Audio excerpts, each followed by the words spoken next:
Welcome to this interesting experiment. My name is Mallen Baker. I'm a YouTube and I'm in discussion with Tom Nelson, also on YouTube. And it follows the Climate the Movie piece of content that Tom was the producer for and that I did a 3-part review of on my channel, which I think it's fair to say was a critical review, but also really to do with that whole dialogue in relation to climate change, to the science, to the politics and all of that, where I think we have a lot of interesting diverging views. And following my review of Climate the Movie, Tom commented in the video description of one of those videos. And I suggested that we actually have this discussion because I looked at his channel and it was an echo chamber, as these things always are, because that's what YouTube encourages. My channel is not an echo chamber because of my unique superpower of pissing off both sides. But nevertheless, you get people who are very much firmly dug into their own trenches. So a different kind of discussion, but it's not a debate, but one where we looked at where we agree and try to explore the reasons as to why we disagree on some of the other things. We thought it might be a productive and useful thing to do. Is that a fair introduction, Tom? Are you happy? It is, yeah. Yeah, let's put a pin in that echo chamber thing for now, because I want to talk about that. But should we start with some points that we do agree on? I think that would be good to agree on something, like maybe on Extinction Rebellion. I have listened to you talking about Extinction Rebellion. It sounds like you're not a big fan of them. Am I correct there? I think it's fair to say I have been more critical of Extinction Rebellion on my channel than I have been of your side, although I've been, let's be clear, I've been very critical of both, largely because from the founding of Extinction Rebellion, you had a group of people who were left-wing extreme activists who decided, and this is all their narrative, they have put this into the public domain. They looked for an issue that they believed they could mobilize the masses around to overthrow the government, and they elected on climate change because they believed that that would be something they could utilize to that end. And then if you look at the messaging that group did, certainly in those early days when that group was very firmly in charge, it was all very much in line with what you would have to do in order to make that happen. And so they set about quite deliberately the extreme doomist messaging, particularly aimed at young people with a view to recruiting them, having terrified them, in order to do extreme campaigning. In other words, go to prison in the name of the cause. And I look at that, and I don't necessarily think the people who did it are evil, because I don't generally spend a lot of time labeling people, and I give people the benefit of the doubt. But that as an action is the only thing on my channel I have labeled as an evil action, deliberately scaring children to recruit them to go to prison in the name of your cause. I don't think it gets worse than that. Obviously it can get worse than that, but within the sort of political discourse that we're talking about. So yes, I suspect we agree reasonably on that side. Okay, so we agree we should not scare children about this, because I think it is evil that if kids are not sleeping at night because they're afraid for their future, or if they're not studying because they're thinking, what's the point? I don't have a future anyway. We both agree that is evil to scare kids like that, correct? Yes, I think there's a gray area where when you have scary things in the world, exactly how you do and don't communicate that to the youth of the time. I became an activist many, many, many years ago. I stopped being an activist some time ago, but I became an activist in the early 80s when it seemed highly likely that we might enter an all-out nuclear war. We were genuinely on a hair trigger, and it felt like we were on a hair trigger. So, of course, lots of people were out on the street and protesting. I was a young person at the time looking at all of that. And, of course, it was impossible to insulate young people from the reality that we were in quite a difficult situation. Now, there is still a question mark about how you communicate the real issues that the adult world is facing and engaging with in a way that isn't designed to make it worse, isn't designed to terrify them. And yes, if you look at the evidence on climate change, the way that the majority of people understand it, we'll have that discussion, of course, in due course, then it's unbelievable that you wouldn't have to communicate something about that to the young people who are learning about the world. But there is a difference between education and then about explaining about an issue and actually going out of your way to put terror into people as a campaigning tactic. And so whilst recognizing, yes, of course, there's a gray area there, we might disagree about where that is and how one deals with that. Clearly, Extinction Rebellion sat well over that line and did so deliberately.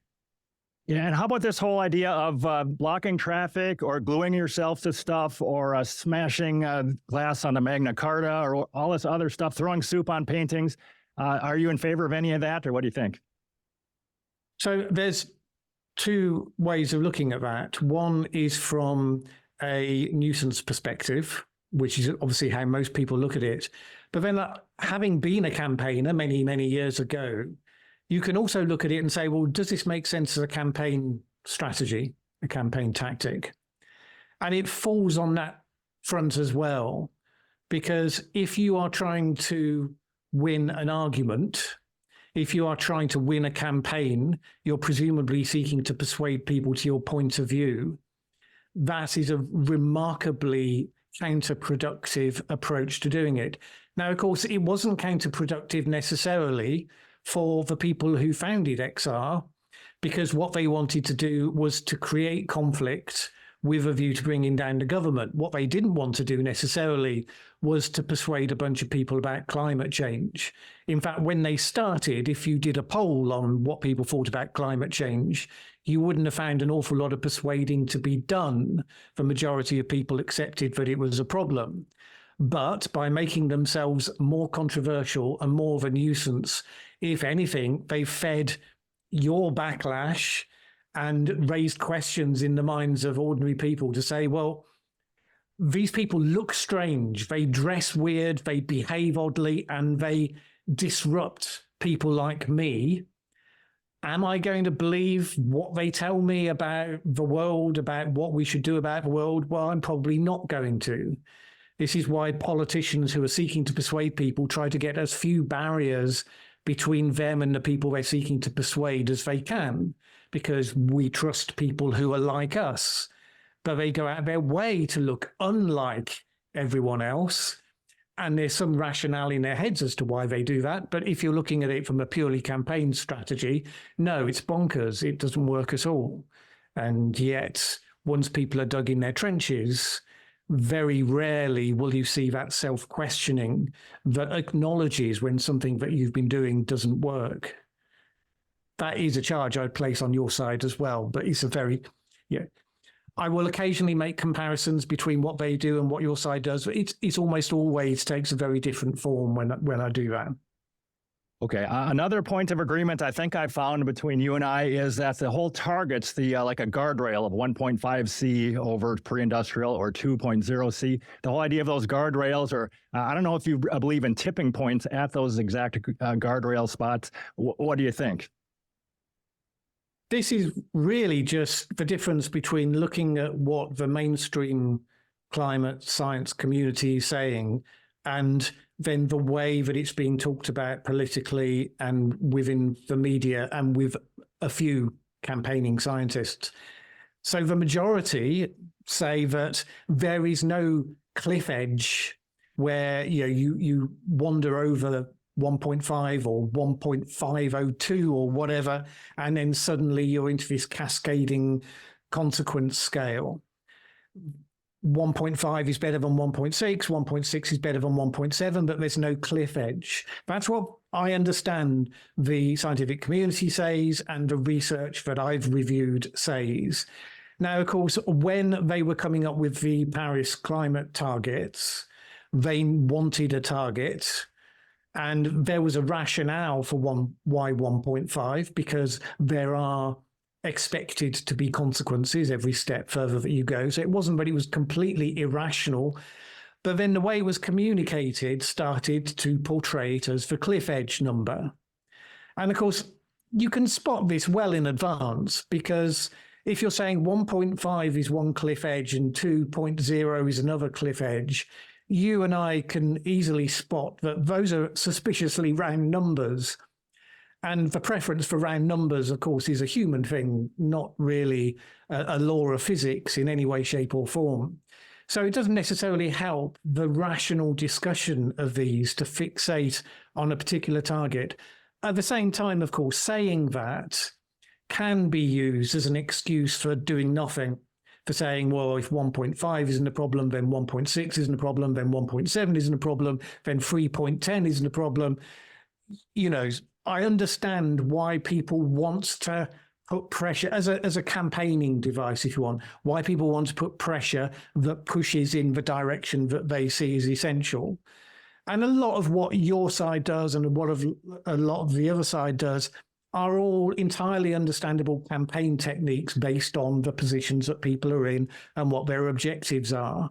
So it wasn't an irrational thing to do from a campaign objective, but I think it had unintended consequences in terms of adding to the fear that people have with now the vision in their head of this cliff face, that the minute we go over that, then everything is gone. We're doomed. And this fed into, of course, there's 10 months to save the world or 2 years to save the planet type stuff. Arguably, what they were talking about was if we didn't take action within that time, we would go over that cliff edge. And that was right. Clearly now most people are concluding we've now reached the point where it's too late to stay within 1.5. Where they were wrong wasn't that consequence. It was like saying once you're over 1.5, then that's it. It's too late to save the planet. And that, of course, is just nonsense. That was a highly ill-advised campaign message. But this is what people do. So, yeah, just as an aside there, in the ClimateGate emails, Phil Jones said the 2.c degree limit was, quote, plucked out of thin air. He admitted that privately, and I think we agree that probably was kind of plucked, that there's nothing magical about 2.0. But I would like to talk about it a little later, whether we know that a little bit of warming from here is actually bad for us. Like 1.6 is worse than 1.5, but let's put a pin in that one for now. What else can we agree on before we start to going on to the disagreement parts? Do you think, do you think people are willing to take a downgrade in their lifestyles in order to fight this? They think the problem is that big that they're willing to give up some of their money and freedom in order to try to prevent bad weather in the future? Well, let's step back from that because I would say that the starting distinction that I think we can probably agree on in theory, although it doesn't always translate in how we talk about it in practice, is that there's a distinction between the science of climate and the science of what is happening in the climate and why, and the politics of the question of what we should do about it. And they are two completely different things, but the way that they are often talked about, they are wrapped up together. So if you believe that the planet is warming because you look at the evidence and that's what it seems to suggest, then as far as some people are concerned, that alone makes you a communist, which is ridiculous. Oh, wait a minute. It is absurd. I suspect we could, let's just see if we can agree on this one, Tom. I think it is a real tell that if you believe that the climate is warming because of human-caused climate change in the United States, you can usually tell someone's politics as a result of whether they believe that scientific proposition. And I would have thought that you and I would accept, but tell me if I'm wrong, that that is a tell for how we are deciding on this issue has got nothing to do with science. Because there is no way that belief in a scientific proposition should fall along party political lines. Yeah, for a lot of people, that is the case. For me, absolutely not. I started out believing in this thing until I looked at the evidence. So evidently my ideology or whatever did not prevent me from believing it. I did believe until I looked at the evidence. I don't know about how did this go for you? Did you ever have a time when you didn't believe, or you looked at the evidence and then you did, or how did it go for you? I started generally accepting what the scientific headlines had been. When I started a YouTube channel and I decided to try and project it into the space where, to avoid creating that sort of echo chamber, I started doing reviews of what were the best arguments pushing against climate change, because I attracted a mixed audience, but some of whom were skeptical. They were interested in my channel because I treated them with respect and listened to what they had to say, which wasn't an experience they necessarily found in many other places. And so I started doing videos about, okay, what are the best arguments against? And I would review them. And very quickly, I thought, well, there's no point in doing this unless you review it with an open mind and you look at the evidence and look at what it says. And there were certain topics that I ended up looking at where the skeptical view got the win. I mean, I did one on polar bears and was scathing about the scientists who did a peer-reviewed paper, which was basically set up to do an ad hominem attack on Susan Crockford. That was one where the evidence behind what was being claimed and when and by whom, largely supported the position that your side has championed. And so that's what I said, because I was looking to the evidence and that's what the evidence said. And there were various other areas where, I went into topics that people on, I don't want to keep using the phrase your side, but there are two sides and you are firmly associated with one. So I don't mean anything disparaging when I say that. But so, for instance, during lockdown, I was certainly covering content that was lockdown skeptical. And you could look at that at the time and say, well, at the moment, we're only paying attention to one variable here, which is deaths from COVID, as opposed to all the other variables that lead to human well-being. And that at the time was relatively a controversial position to take. The same with during COVID, looking at the lab leak theory, which I started talking about and saying, well, this seems to be a viable proposition at a time when it was still held to be a conspiracy theory. So my willingness to go into topics that some people dismiss as conspiracy theory, some people are viscerally against, and say, well, does the evidence support this? I think I've relatively shown.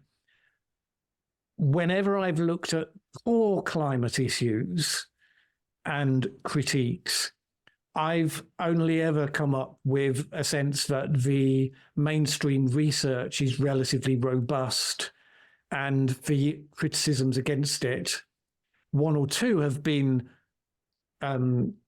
interesting and many of them have been poor.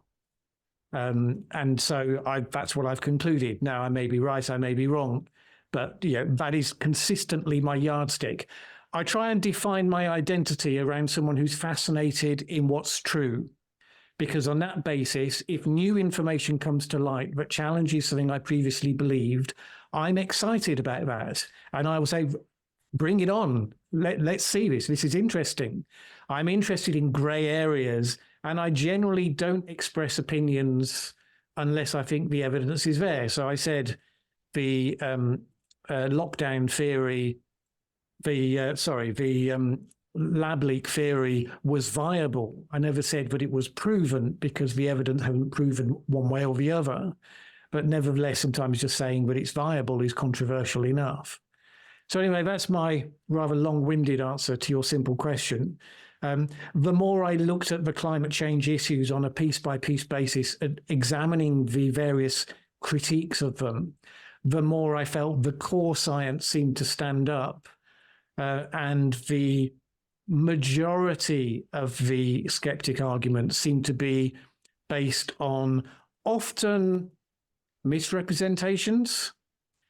And that then makes you more and more suspicious of, when something new comes up, if it comes from the same stable, you say, well, I suppose I'll look at that now, but I'm not holding out much hope, because if they could line up alongside this other stuff, then I don't take them as reliable narrators.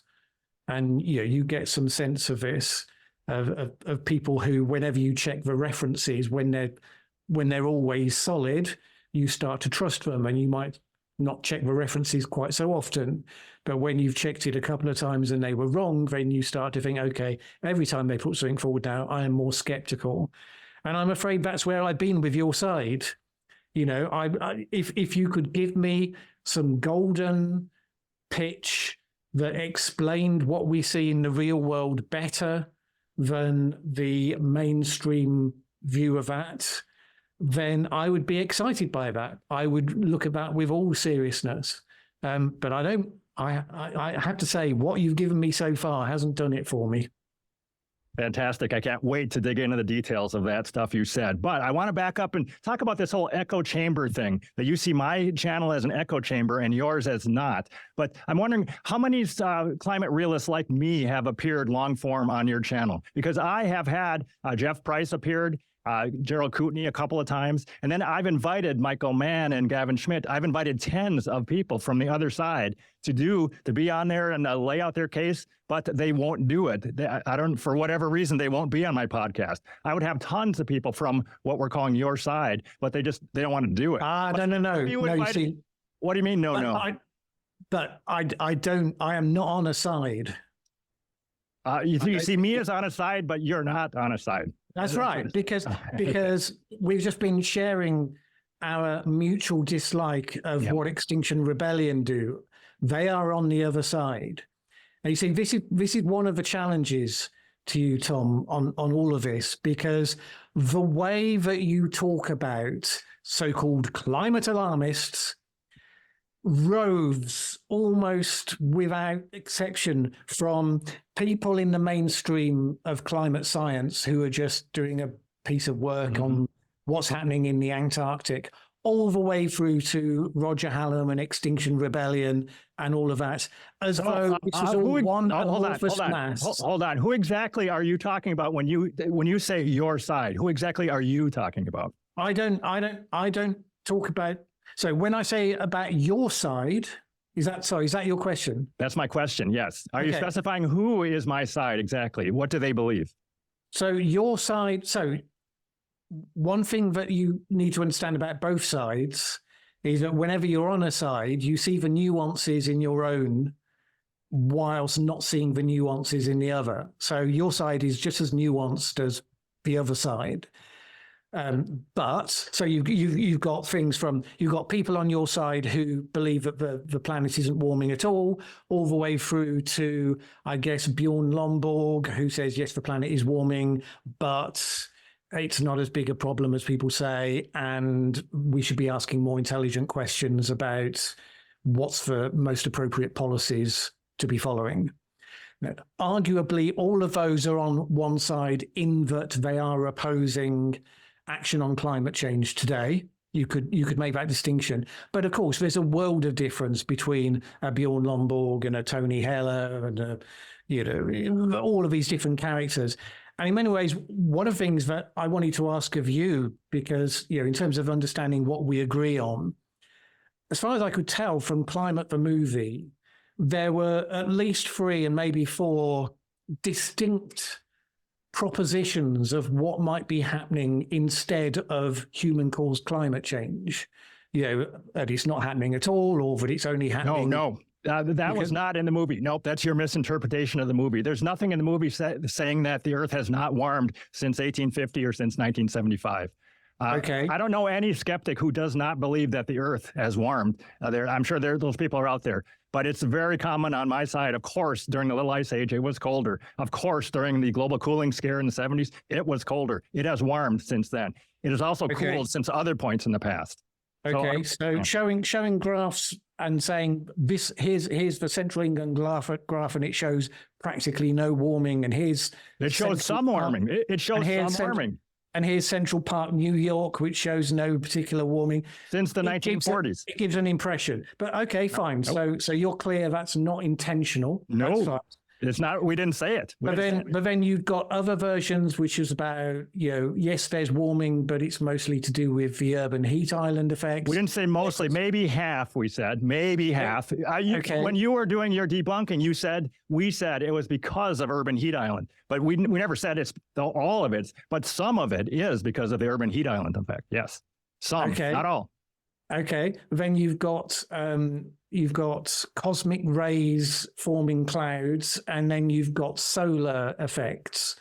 And to some extent, you then start to ask yourself, well, hang on a moment, what do you believe? So I'm interested, Tom, if we accept that the planet is warming, and there were several different explanations that came through the movie. Correct. What do you personally believe? I believe climate I believe Earth's climate is incredibly complex, and I think no one knows exactly what caused the Minoan warm period and the Roman warm period. What caused the medieval warm period, Little Ice Age? We know it fluctuated a lot. We know even in the 20th century, it fluctuated a lot.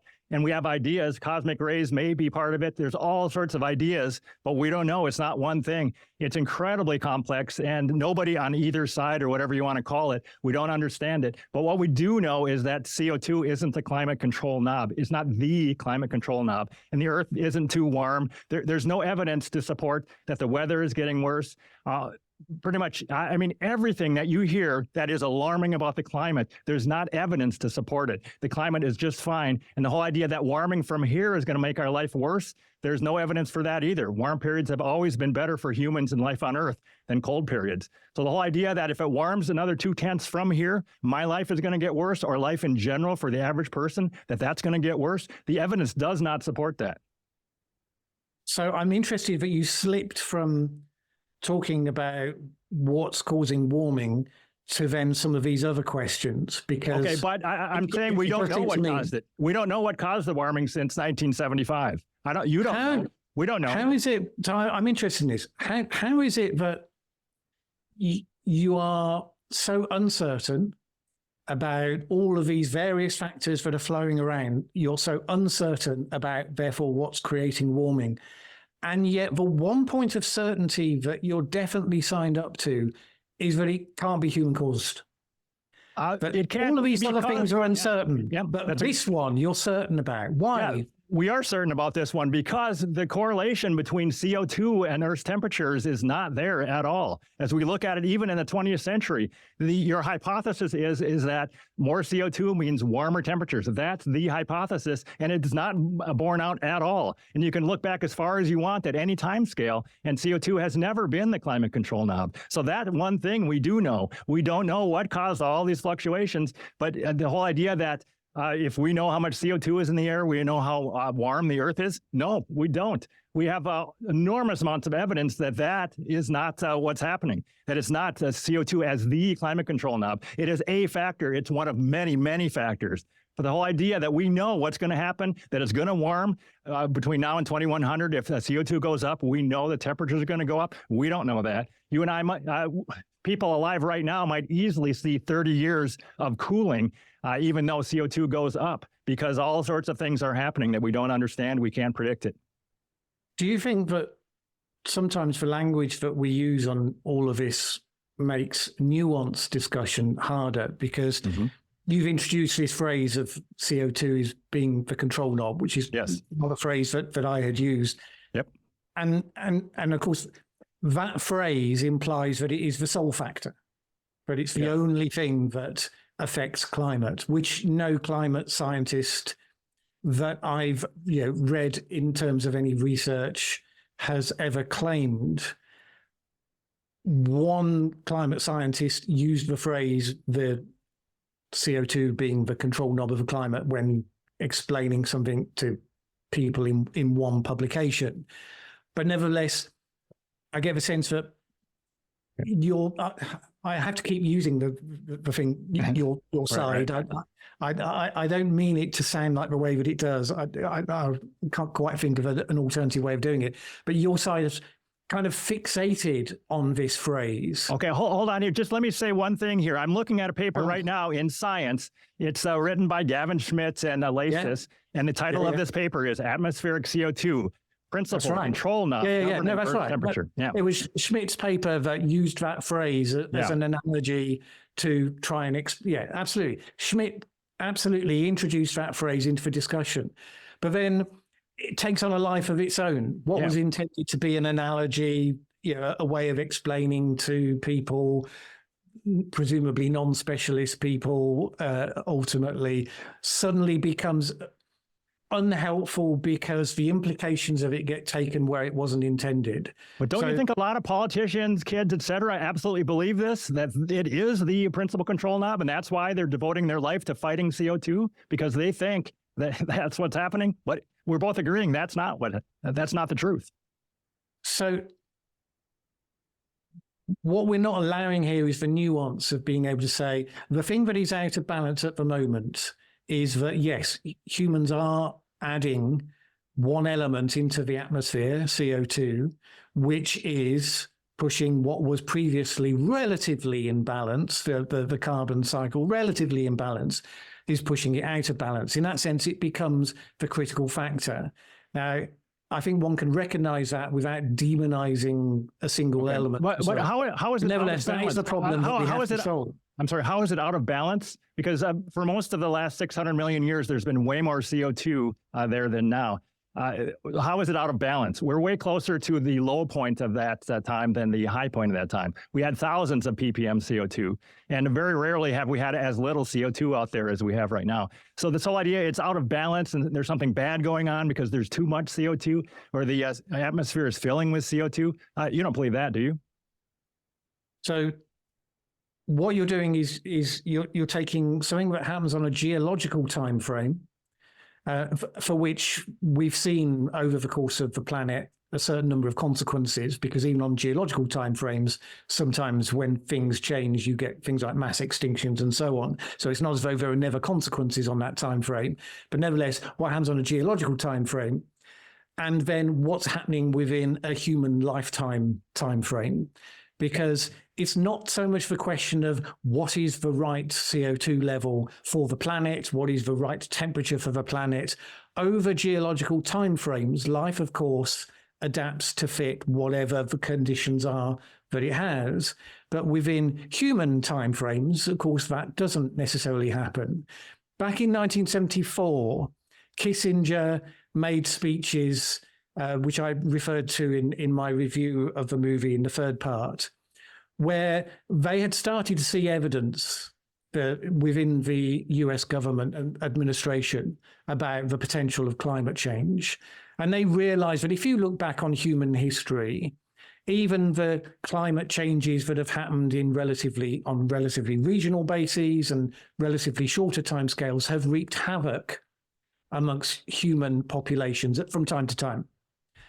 And nevertheless, we'd had a period where we had had a relatively stable climate, during which the population had burgeoned to billions, during which time we had created breadbasket agriculture systems to support that population, and a realization that we might therefore be vulnerable to even just a standard change in climate, such as humanity had seen in the past. And so they were talking about, we need to invest in climate science so that we can understand what's heading towards us, which is a good risk-based approach. We may be vulnerable to problems here. There may be things down the pipeline we need to know. And that fed into the development of climate science, not Al Gore, by the way, which is what you said in your movie, but we can have that. Did we say that? Let's go back to what the CIA said in 1974 about climate. Quote, they said, the warmer climate we have enjoyed in recent decades was extremely favorable for agriculture. The climate of the 1800s was far less favorable to agriculture in most areas of the world. Extensive monsoon failures were common around the world, end quote, when it was cold. So this whole idea that we've always known that warm is bad for humans, again, it's wrong. We were worried about cooling because it was cooling in the 70s. So what do you think is the worst thing that has happened to humans? The worst thing because of the warming since 1975? Well, let me respond to your central point before I sort of rise to the bait of your question, because that is a baiting question. But nevertheless, the point isn't some. Let's hold on to the nuance. The point isn't good equals warm, bad equals cold. The point is that change happens on a complex set of environments where we have some places in the world at the moment where they already experience warm periods that are on the edge of human tolerance. But there are places where there's cold periods, right? Absolutely. Cold kills a lot more people than heat. So why are we worried about just where it's too warm? Why aren't we worried about where it's too cold? Absolutely. So therefore, let's get away from stupid black versus white, warm equals good, cold equals bad equations, and talk about more seriously, what are the consequences of change and how do they play out? Wait a minute. Are you saying it's stupid? Play out differently. They play out differently depending where you are in the world. As you know full well, because this is why American graphs are always the ones that are being shown rather than Asia, rather than Southern Europe, where trends have started to already emerge. And this is just such a maddening, dementing conversation. America is where we have the data. We have the data. If you look at a map of where the thermometers were in 1900, it's heavily concentrated in the U.S. The whole idea that there's a global warming crisis, but it missed the U.S. where we have the thermometers, I'm not buying that at all. This is exactly analogous to the joke about the man who's looking for his key. And he's looking under the lamp because that's where the light is, even though it's not where he dropped his keys. So, yeah. We expect to see the trend in Asia. We expect to see the trend in Southern Europe. Yes, you've got more weather stations in places where we don't expect to see the trend. Well, guess what? They don't show yet. Wait a minute. Why don't we expect to see warming in North America? Why wouldn't we expect to see that? It's global warming.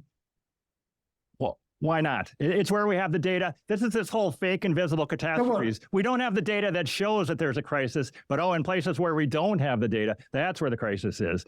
Like there's a problem in the Great Barrier Reef. You and I are not going to go check out to see if there really is a problem. It's the whole Patrick Moore thing with the fake invisible crises. Because as we all look around, if we look at real data from anywhere, there's no crisis anywhere. But we have to believe somewhere else where we don't really have the data. That's where the crisis is. But let's talk about, is there even a crisis right now? Is there, are we experiencing You're introducing unspoken assumptions about the degree of crisis right now, which is not where we started. We can come on to that. But the point is that if you're going to take what is modeled as what's going to happen in the future, and then you're going to say, well, we don't accept any of that unless you can point to me what's happening right now. Well, the thing is, the climate models that you disparage so much. Yep, I do. Yeah, absolutely. I understand.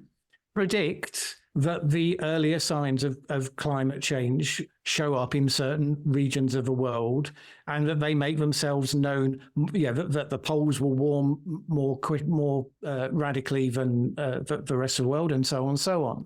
And those models predict more early warming in certain places, such as Asia and Southern Europe and the Middle East and so on, and not in North America and Northern Europe. So that's what the models predict. So you can say, but surely if there's global warming, it should be happening everywhere. Well, that's not what the predictions say. So if we're going by what the science actually says, rather than the clown cartoon version that looks good to an echo chamber, shall we say, then we have to be specific. And you can say, well, maybe the measurement stations are better in another place. Well, that's a problem then, because all they're saying at the moment is what we would expect to see given what the models are predicting. Who is saying that what you're seeing there is different to what the model's saying? You're saying that, but I don't see that reflected in what the models are actually predicting. And this is the problem of how we talk about this stuff.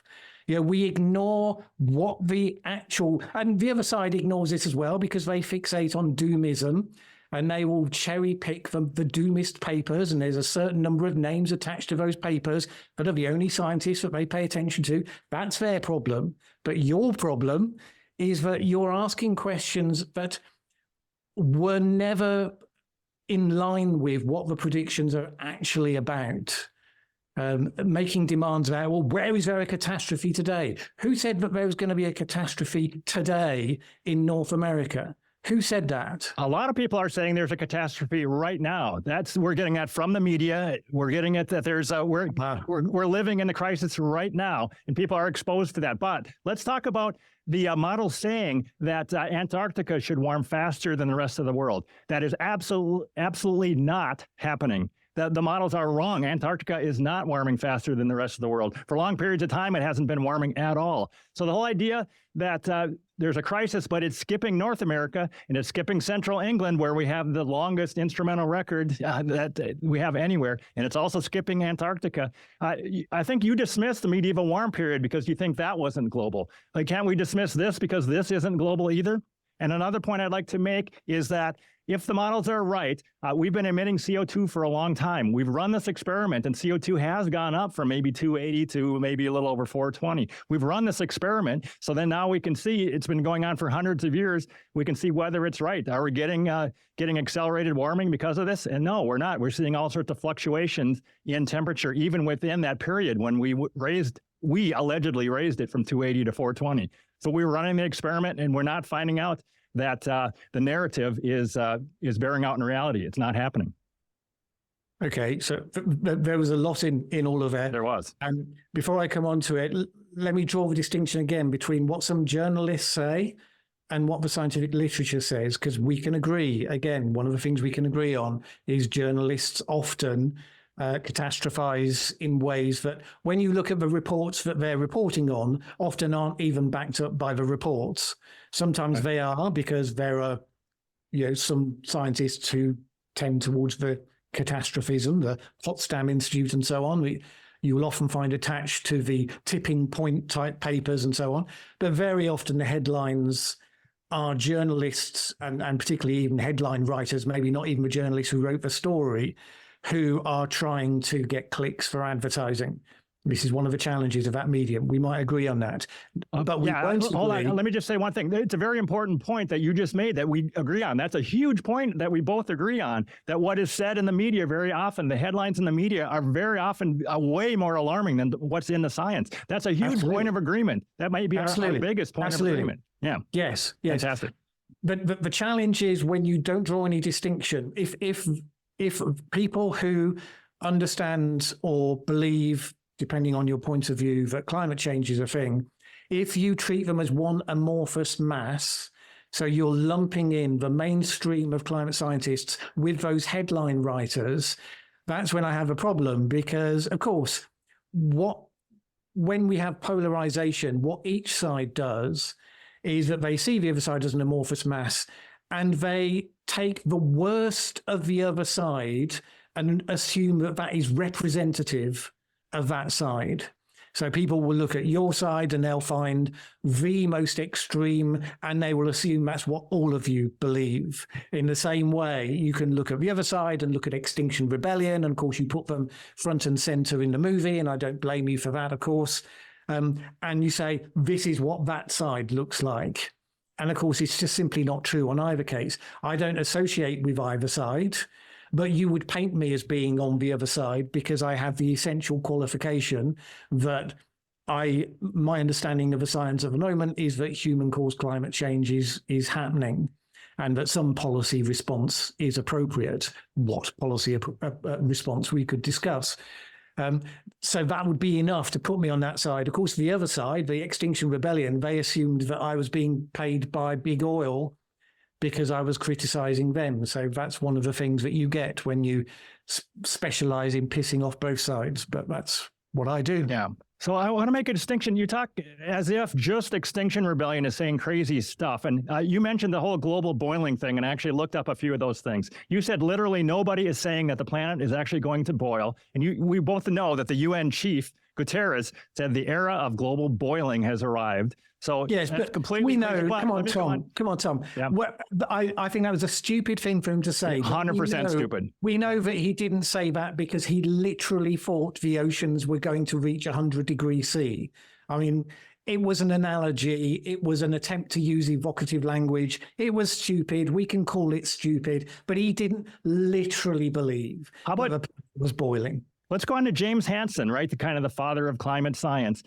He said that you can get to a situation where just the oceans will begin to boil. He actually said that, and I think he seriously was believing that at some point the oceans would boil. He said it more than once. And then Stephen Hawking said that Trump's action on climate could push Earth over the brink to become like Venus, with a temperature of 250 degrees and raining sulfuric acid. The LA Times talked also about boiling the oceans. So this rhetoric is so crazy, and it's not coming just from Extinction Rebellion. What do you say to that? So there was a short period of time where certain climate scientists had put forward the idea of runaway climate change, which is where the Venus thing comes from. Very quickly, the mainstream climate community said, no, that isn't a thing. That is not. The factors that would make that happen simply do not exist. And he went away. So you can pluck out what someone who was not a climate scientist. I mean, Hawking was a genius, but like many geniuses who fish outside their pool of expertise, the opinions that they get on outside of their pool of expertise are the same as everyone else's opinions to some extent. He may have, I don't know the exact context behind the quote, so anything that I say is speculative on that. But there was a period of time when that had briefly been said. So if he picked it up because that's what he, took on trust to be true, well, fine. All of us can be wrong about things. My understanding is that the mainstream climate science community is very clear that runaway climate change isn't the thing that's going to happen. A few people have said it for sure. It's not just Extinction Rebellion who can be wrong. At the end of the day, there is a spectrum of things that people believe might happen, some of which are well supported, some of which are more speculative. As you said, there are things in the complex climate system that we don't know exactly how this starts to unfold. The difference is between whether you see uncertainty as an argument for complacency or whether you see it as a traditional corporate risk manager would see it as an area for heightened risk. Because if there's things that you don't know about, those things represent a good risk, a bad risk for you until you do know about them. And it seems to me that what you're saying is, if we can't explain what happened with the medieval warm period, then we don't need to do anything about what's happening today, which seems to me to be there's a clause in that argument I would want to discuss at greater length anyway. But even just on its face, that proposition seems to me to be a remarkable call for complacency to say, if we don't know, then we should do nothing as a starting point. I find that a remarkable logic.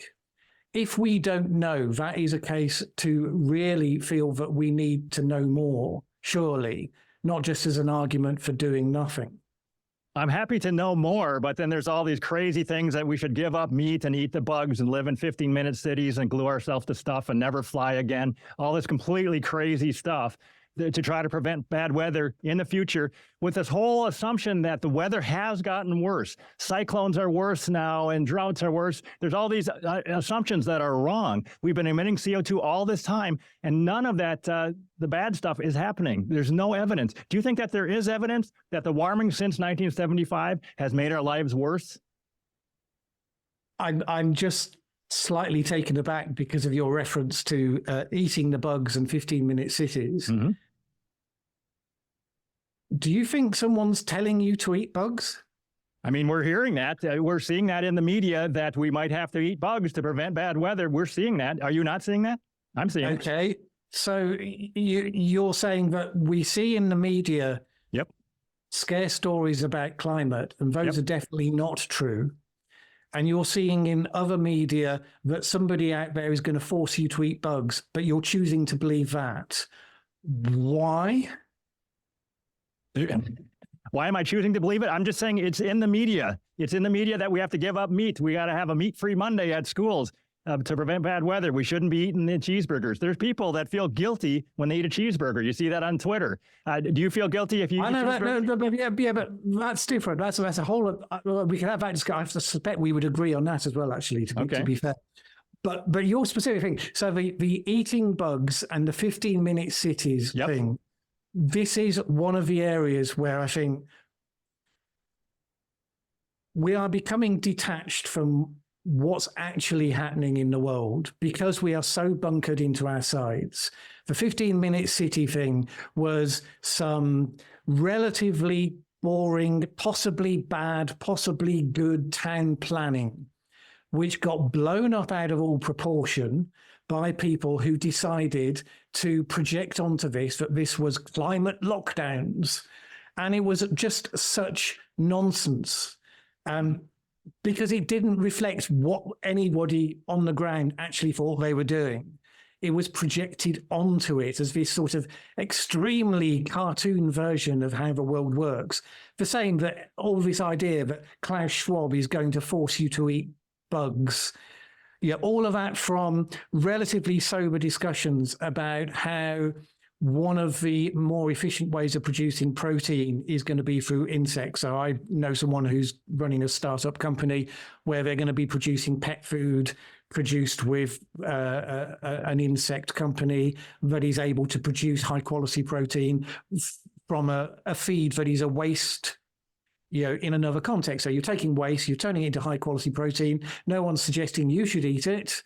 But nevertheless, because somebody's doing that then gets turned into, Klaus Schwab is going to force you to eat the bugs. Isn't it a strange level to be having this sort of discussion at?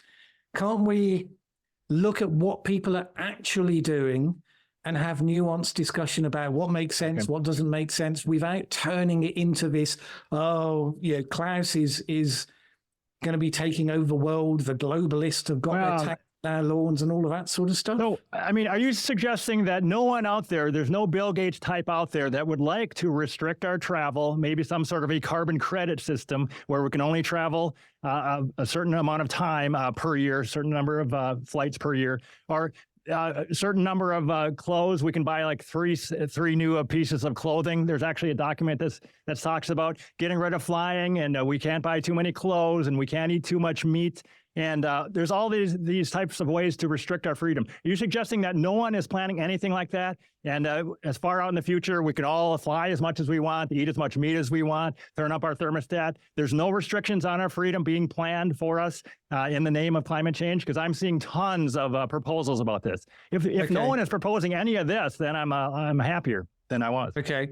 So there were two things, and you glided effortlessly from one to the other. You were saying, is there nobody out there thinking like this? Of course, there are people out there thinking like this. There are people out there thinking like all sorts of things, including that the WEF is a global conspiracy to subjugate the world. There are people out there thinking all sorts of things. But then you glided straight from that to people out there planning this for us, which is then exactly sort of fitting into, there's these people out there.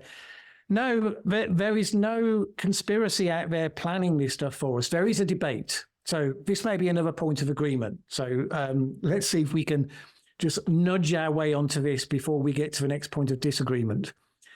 Because we talked about the science and the politics being different. And the politics, my starting point on all of this is, if we need to move towards a net zero position, which is the suggestion that we do, and we can debate about how quickly that can logically be done, because my position is that you should move there as fast as possible, but no faster. And the no faster is, how fast can you move there whilst protecting all of the things that we value, maintaining the economy, maintaining the wealth of society, all of those things. It probably means that you're moving a bit slower than a lot of people would like to think that we could move. That's a different discussion. Nevertheless, you still get to make choices within that of how you go about it. So some of the times we look at certain things and we say, well, these things are absolutely essential to who we are. So therefore, how can we reduce the impact of those things? But then there are other things that people look at, some people look at, and they say, here are things that we personally moralize about. And therefore, we believe that the answer to those things isn't to reduce the impact of those things, but to get people to change their behavior so they don't use those things. So hence we get the whole debate about, should we be eating meat? Should we be flying? And the frustration that the journalists often go straight from the issue of climate change to meat eating, the issue of climate change to flying. They do it, the BBC does this at the drop of a hat, because that's how their journalists think about these issues. And we could agree that that is a leap. I would say that travel, and I've always said on my channel, right from the earliest stages, that I am in favor of travel, that the ability to go to different places in the world is a miracle and one of the things that we should highly value. You broaden the minds, you learn your place in the world a lot better when you can travel to see it. And therefore, we should treat that as a good that is of high value. And therefore, the exam question is, how do we reduce and eventually remove the impact of that? And that's a hard one. It's a hard problem to solve. But nevertheless, human beings have been pretty good at solving hard problems. It just comes down to what you set yourself as the problem to solve. And that is much more feasible than telling everyone they've got to give up flying. And I don't believe for 2 seconds that Bill Gates has said that you need to give up flying. I've never heard him say that. Okay. But again, these things get projected onto people with this sort of cartoon version of the bogeymen that we're deciding to identify for whatever reason we think it's a good idea to do that.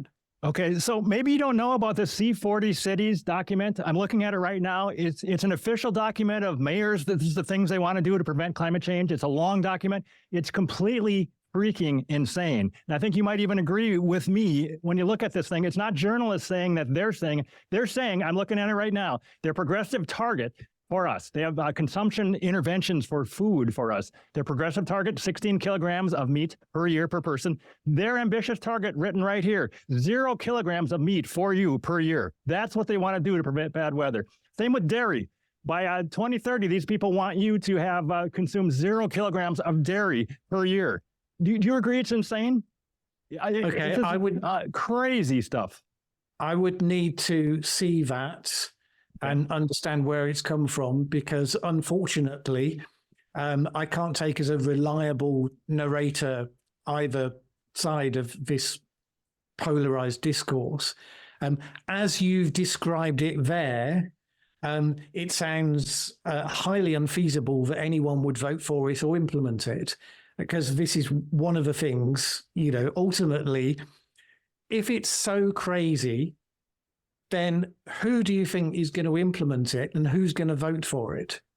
And the answer again and again, of course, is that where these issues do get to be particularly difficult and burdensome, then the trade-offs become politically extremely awkward. And this is one reason why I so rejected what you put in the movie about how the politics of this work, that politicians were jumping on climate with glee because here was an issue they could use. I've watched for decades politicians doing nothing but kicking the can down the road because they didn't want to take responsibility for difficult decisions in the early stages when they could get away with putting it off. And that is generally what they've been doing. Now, we got to a point where the world's politicians started to think, we are now starting to see the consequences. We actually can't get away with putting this off any longer. But they still don't necessarily want to take the things that are actually going to be the least popular and the things that will get your side the most hot under the collar, and, deservedly so, and probably me a bit hot under the collar as well, when I come across the BBC going on yet again about banning meat and all this kind of stuff. Nevertheless, by and large, that's not what politicians are queuing up to do, because why would they? in order to solve a problem that's going to mostly be about the future, and they get no credit for avoiding the problem because nobody really believes that it's a problem if they don't see it bearing down on them. And yet the costs and the consequences are immediate. Why, as a politician, would you see that as an attractive thing that you would want to jump onto? Some politicians clearly do see it as an attractive thing, posing as someone who is saving human civilization. So they can make the grand promises now. They just don't want to be around when we actually have to do all this crazy stuff in order to try to meet their targets. So there was Obama saying, I think in 2008, that this is the moment when the rise of the oceans began to slow. Like if we elect him, we're going to be able to control global sea levels. And of course, Gore, you can still call him a politician maybe in 2000 and whatever, 6 or 7, when he was posing as the guy who's saving us all. So people do like to pose. They like to think of themselves as world saviors. So there is something about that, but they don't want to be around when the pain hits. You talked about this, right? And I agree. We have an invisible future benefit with a current visible cost.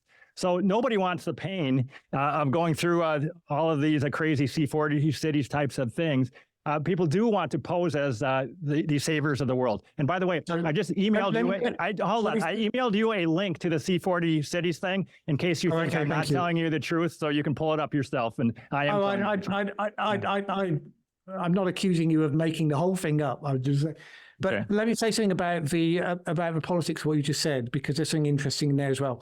I do think that what we've seen with the polarization, particularly in America, but it's not, everything that starts in America flows outwards from there, sadly, is the political polarization there has led to an increase in ideology on both sides in terms of how much radical action for ideological reasons the extremes are pushing for.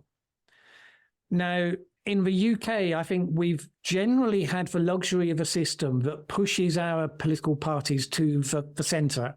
I'm a centrist. I'm in the soggy middle. Generally, I recognise the benefits of capitalism and that it's been the best system for us. I also recognise some of the downsides. I think we need to have a fairly pragmatic approach to what works and what doesn't. So, when it comes to UK elections, I look to whoever is within sight of the centre ground and who is competent. And if I've got a choice with that, then I'm very happy. Very often, our elections have been one obviously competent and one obviously incompetent, which is less than ideal. Now, the American system, I think, has rather in recent decades started to fall because the gridlock of its government means that you no longer have that many consequences for electing a government. We elect a government, they're in charge. So whatever they do, they then have to answer for at the next election. Whereas your system with gridlock, you can always try and get stuff through, the other side stops you, and you can blame the other side. And what happens in that situation is there's no cost and consequence to your base drifting further to the extremes. Because when you get elected, you get blocked from doing the extreme things anyway. So you can be as extreme as you want to feed your base. But ultimately, you can point at the other side as an excuse as to why you weren't able to deliver. And in many ways, we've seen that on the left in the US. Certainly Biden, who promised to govern as a centrist, was clearly much more influenced by his radical base and has done a few things, but by and large, the gridlock prevents anything absolutely major happening. And on the other side, you had Trump last time, whose policy agenda wasn't that extreme anyway. It was more the nature of the personality of a man. Whether that's going to hold with a second Trump term, we can only wait and see. But nevertheless, when he's feeding the base, he's feeding it with as much red meat as he can throw to them, and that then terrifies the other side. And so it is on a downward spiral sort of thing. Clearly, people who are feeding the ideological base will say certain things now and will put certain propositions forward now.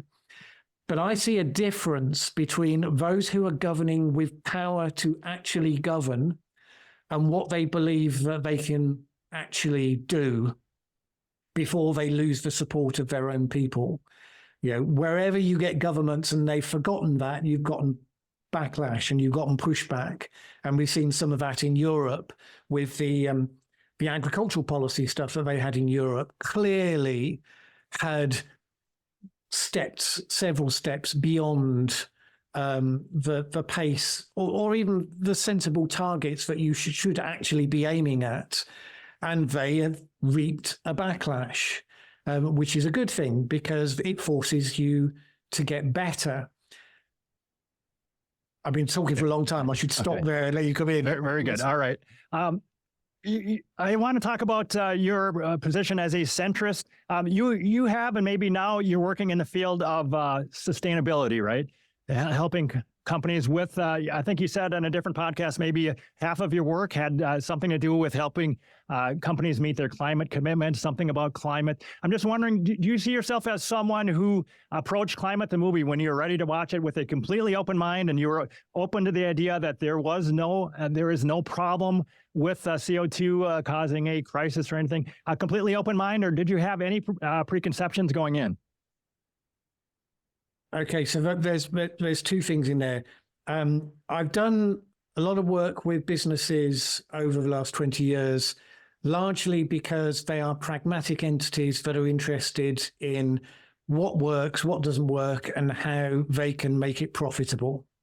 And as a pragmatist by nature, I dabbled with politics in my early 20s, discovered very quickly that's not where pragmatists live, and then ended up working with businesses who were trying to understand and navigate what were the changing expectations on them.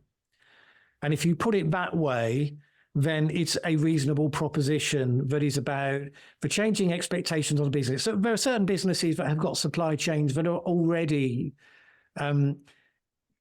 showing visible challenges from the effects of climate change on their businesses. And there are many others that see it in the pipeline and many others who see changing expectations on them in terms of what the societies that they're operating within expect of them as good corporate citizens. And you don't have to go into the field of woke businesses where you are implanting ideology at the heart of a business. There are some businesses that do that, like Ben & Jerry's and all those kind of things, where the ideology has become part of what they do, and you can justifiably point at them and describe them as woke and say that they've kind of lost their anchor. That was never what I was doing. I was talking about how you run successful businesses in a changing world where the expectations on businesses are changing. So that's one thing. Put that to one side. Did I go into watching your movie with a completely open mind? Well, I go into any operation where I'm seeking to evaluate something with a view of how effectively is it making its case and how persuasive is it? Because I had two possible stories I was going to tell about this. I didn't think I was going to come away saying, wow, these people have come up with a novel theory that I didn't know about before about climate change, or a novel take on an existing theory about climate change that has completely transformed how I see the world. That's asking a lot of one piece of content. I wasn't projecting that onto my expectations. But I was going in to say, how good a case is it going to make? How many times are we going to agree? Because we have agreed in the course of this discussion on a number of things. And I can entirely conceive of how one would do a skeptically flavored piece of content that there would be much more agreement in. So I didn't go in necessarily with preconceptions about how much I was or wasn't going to agree or disagree. I knew that you had some of the usual faces in there, and I knew that stuff that I'd seen associated with them in the past had not been particularly persuasive, but I didn't know whether or not this piece of content was going to surpass what I'd seen in the past. And if it had, then I would have said so. This is why I did a blow-by-blow breakdown. Every claim that's being made, is this a valid claim? Is there a supposition behind the claim that we should actually talk about? Because sometimes there are hidden suppositions, straw men that were being put forward for you to knock down. And I wanted to identify those before then talking about the claim itself. A lot of talk about what life was like for the dinosaurs. Well, you have to start with a supposition that is relevant to our situation today and what the argument is as to why, before the factualness of that becomes even a thing that you need to talk about. So yeah, I would say that I was open to whatever you put in front of me. If it was validly based and the evidence supported it, I would have given it a tick, as I did with the polar bears video, as I did at least 2 out of 3 ticks with the Great Barrier Reef video that I did, looking at some of the arguments around that. When I see cases that the evidence supports what we do, yes, I say this seems valid. And if I don't know, I'll say I don't know, because again, my position is I'm interested in what's true, not whether it supports a pre-existing position or not. Okay.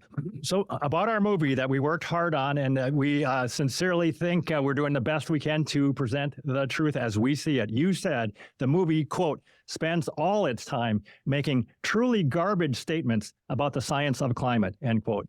Do you want to back off on that at all? Or do you think we really spent all 80 minutes making truly garbage statements about it? I'm afraid I do, yes. I use words relatively carefully.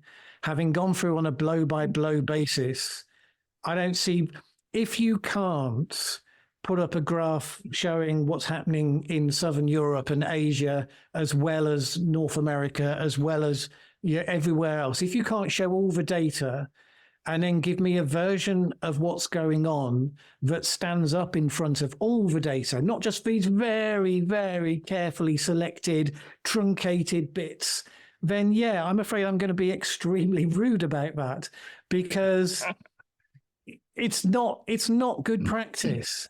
If I have an argument that I want to make, I want to test that argument in front of all of the available evidence, because otherwise you're just inviting yourself and your audience to kid themselves. And one of the things I see your group doing and Extinction Rebellion doing in a totally different way is picking out certain things and then repeating them over and over and over. And of course, with repetition, you start to, the size of the truth becomes bigger and bigger the more it's repeated. But it's only a partial representation of what's actually happening in the world. And if your political position and if your scientific opinion is robust, it should be able to withstand all of the evidence.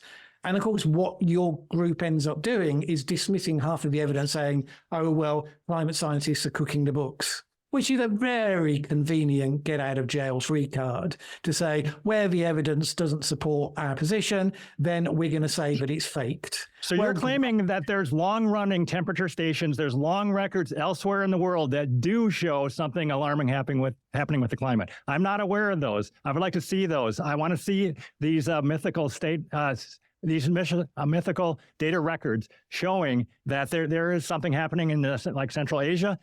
You really think there's records that go back maybe to the 1700s or something, and they show something, say, correlation with CO2 and temperature? I don't think those exist. I've been involved in this debate for close to 20 years, and I've never seen them. Do they exist? You're suddenly putting a whole bunch of additional criteria onto evidence that it's now got to go back to 1750. Well, that's why we use Central England, is because it's our longest running temperature record. If there is a signal, it should show up there. You're saying because of some reason, we let's throw that out. I think the reason you want to throw it out is because it doesn't agree with that is exactly an example of garbage science, because again, we are back to think the models say that we don't expect to see that trend appearing in Central England. Wait a minute, they say that? The models say we don't expect to see global warming in Central England? That's what they say? I've never seen that either. They say we shouldn't see it in Central Park or North America? Not in extreme terms. It's that we expect to see certain things happening more. So if we have an event that happens once every 100 years and we now expect to see it once every 10 years, obviously you don't get to see that on a day-to-day basis. That unfolds over a period of time. We expect to see certain measures of mild warming in the early stages, as indeed the record shows, as indeed you acknowledge, and particularly with nighttime temperatures and so on. But in terms of where we're expecting to see those trends more writ large, then it is the areas like Africa, like Southern Europe and so on. I showed a graph of the Southern Europe. There was a clear trend there. So the point is always showing Central England and always showing the contiguous United States, when clearly these are not representative of the whole world, is indeed garbage science. Now, if you're going to make claims, then you have to contain them within what we can know. So nobody is saying that we can show with exact granularity what was happening across Africa in 1750 because the measurements weren't there. But the idea that if we weren't there, somehow it doesn't exist is not a very helpful place to start. We need to step back from the rhetoric and say, what can we know? What do we expect to see where? If we are expecting to see a trend in Southern Europe and we're seeing that trend, can we take that as information without having to say, well, it doesn't count if we can't follow it all the way back to 1750 or 2000 BC or whatever you decide is the barrier this week? You know, it's a nonsense way to talk about an issue. We can only go by the evidence we've got. We have now got an increasing amount of evidence, but from your side, we only ever see the same graphs over and over again, usually with an underpinning assumption that gets introduced and not talked about.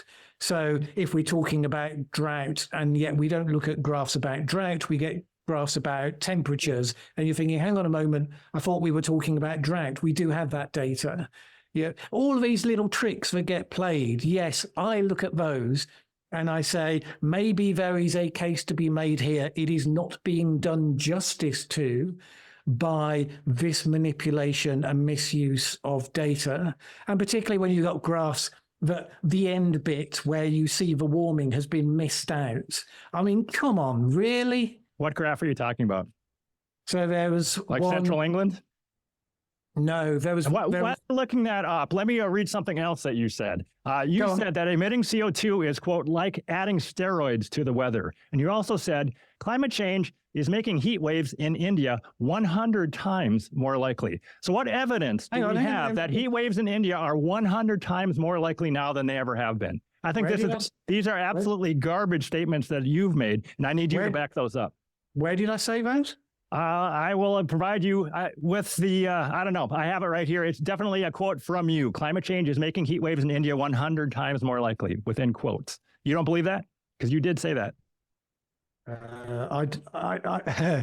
So I generally consider myself to be more of an expert on what I believe and what I've said than other people. Did you say that climate change or that emitting CO2 is, quote, like adding steroids to the weather? Did you deny saying that one? I seem to recall quoting somebody who said that. So I believe there was a context for those. Okay. Because those are not my words. Okay, and you don't believe those words? Well, those are not my words, and I don't remember, but I do remember they do ring a bell. So I think I was quoting somebody, and I need to know what you're quoting in context there, Tom, to be honest. Well, you don't believe those. Do you believe those now? I don't have an opinion on, so I don't have the data in front of me about how much more likely something is to happen in India. So if I genuinely said something in relation to that I need to see the context, because it's not something I would have just been expressing an opinion about. That's not the sort of thing. There's all sorts of things you could be quoting back at me, and I'll be saying, yep, I remember saying that. Yep, I remember saying that. And I will defend all of them. What you said there were either I was quoting something else and it was in a context, or I didn't say it. Okay. I don't know which, because I have no idea what it is that you're quoting back at me. Fair enough. So I have one more follow-up question. Why would climate models say that we are expecting alarming warming in Africa, but not in central England and not in the US? Why would they say that? And what data does tell us that there is alarming warming going on in Africa? How fast is it warming? Where is it? What's the data? So first of all, we do know from the models that the changes will happen differently across the world. We have a complex climate. We know the poles are going to warm faster. Except Antarctica is not warming faster, right? It is, and that's absolutely not happening. What you think is happening, it's not. Antarctica is not warming faster. So right there, that is a huge problem if we're going to trust the models, if they think Antarctica is going to be warming faster, because it's not. Let's come back to that in a second. But what I'm saying is that we know that certain places are warming faster and are expected to warm faster over the coming period than other places. And that comes down to how climate works and the existing systems and how heat gets transferred around the world via currents and air movements of air and all of that side.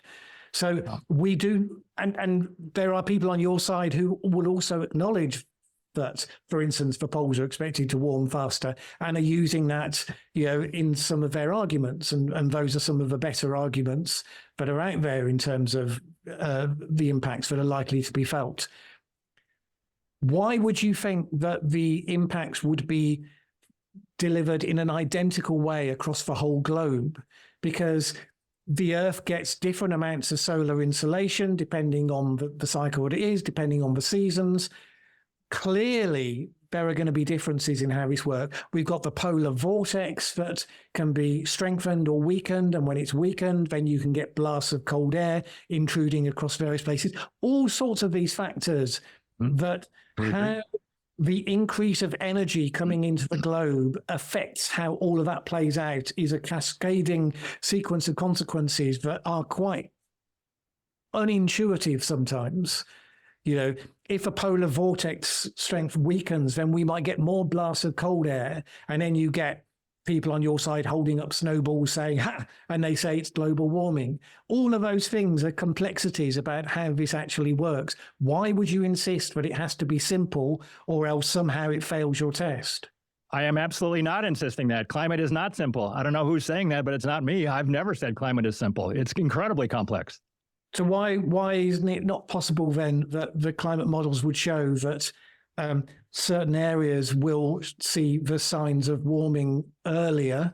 I think it's possible, but I'm asking what evidence? We've been emitting CO2 for 200 years. What's the actual evidence that that is happening? It's possible. I don't think Africa can continue to warm faster than everywhere else forever. That can't happen. At some point, there's got to be some regression to the mean. At what point do you think that the North America is going to start warming alarmingly? If it's not now, when should it? Okay, so this is the jump that we make then. So from the discussion about how this plays out in the future to the discussion about that's all very well, but what's happening right now today? Right. And this, is, of course, is one of the things that I criticize in the movie, because you make this jump and it's a very convenient jump, because if the majority of the impacts that we expect to see are in the future, but of course, what people respond most viscerally to is what they see in front of their eyes and what they feel and experience today, then pointing at areas where things are relatively normal and saying, oh, look at this, an example of climate catastrophe. It's just a cheap trick, really. The few areas where we have started to see changes, we have started to see increases in certain extreme weather events. But of course, we haven't seen changes in others, and some are not predicted. You talked about tropical storms, hurricanes. The IPCC does not predict that we will expect to see more tropical storms or hurricanes, although it does predict that they would start to get more powerful. So, of course, you end up saying, well, there's no more tropical storms or hurricanes. And you've even quoted someone in the movie saying even the IPCC admits that that's not going to happen, as though they're somehow shamefully admitting something they don't want to admit. Here's something funny. You're just saying what the science is. The science is we're not expecting that. And you're saying climate change can't be true because we're not seeing that. Here's something funny. I really enjoyed this whole admits thing because you said, oh, we use the word admit, and that's not a word you should be using because it's kind of projecting on other people that that we don't trust them or something. But right after that, you said that we admitted. You used that word, you put it right back on us, that you used the word admit against us. So you did exactly the thing that you said that we were being kind of nefarious or something for using. What was the context? Within a 2-minute period. And one of your things. Because it may have depended on there's got to be a context there. If I made my own mistake, I'll hold my hands up, but I need to know exactly what it was I said. Okay, I have the entire context here. You said Will Happer said the IPCC admits it.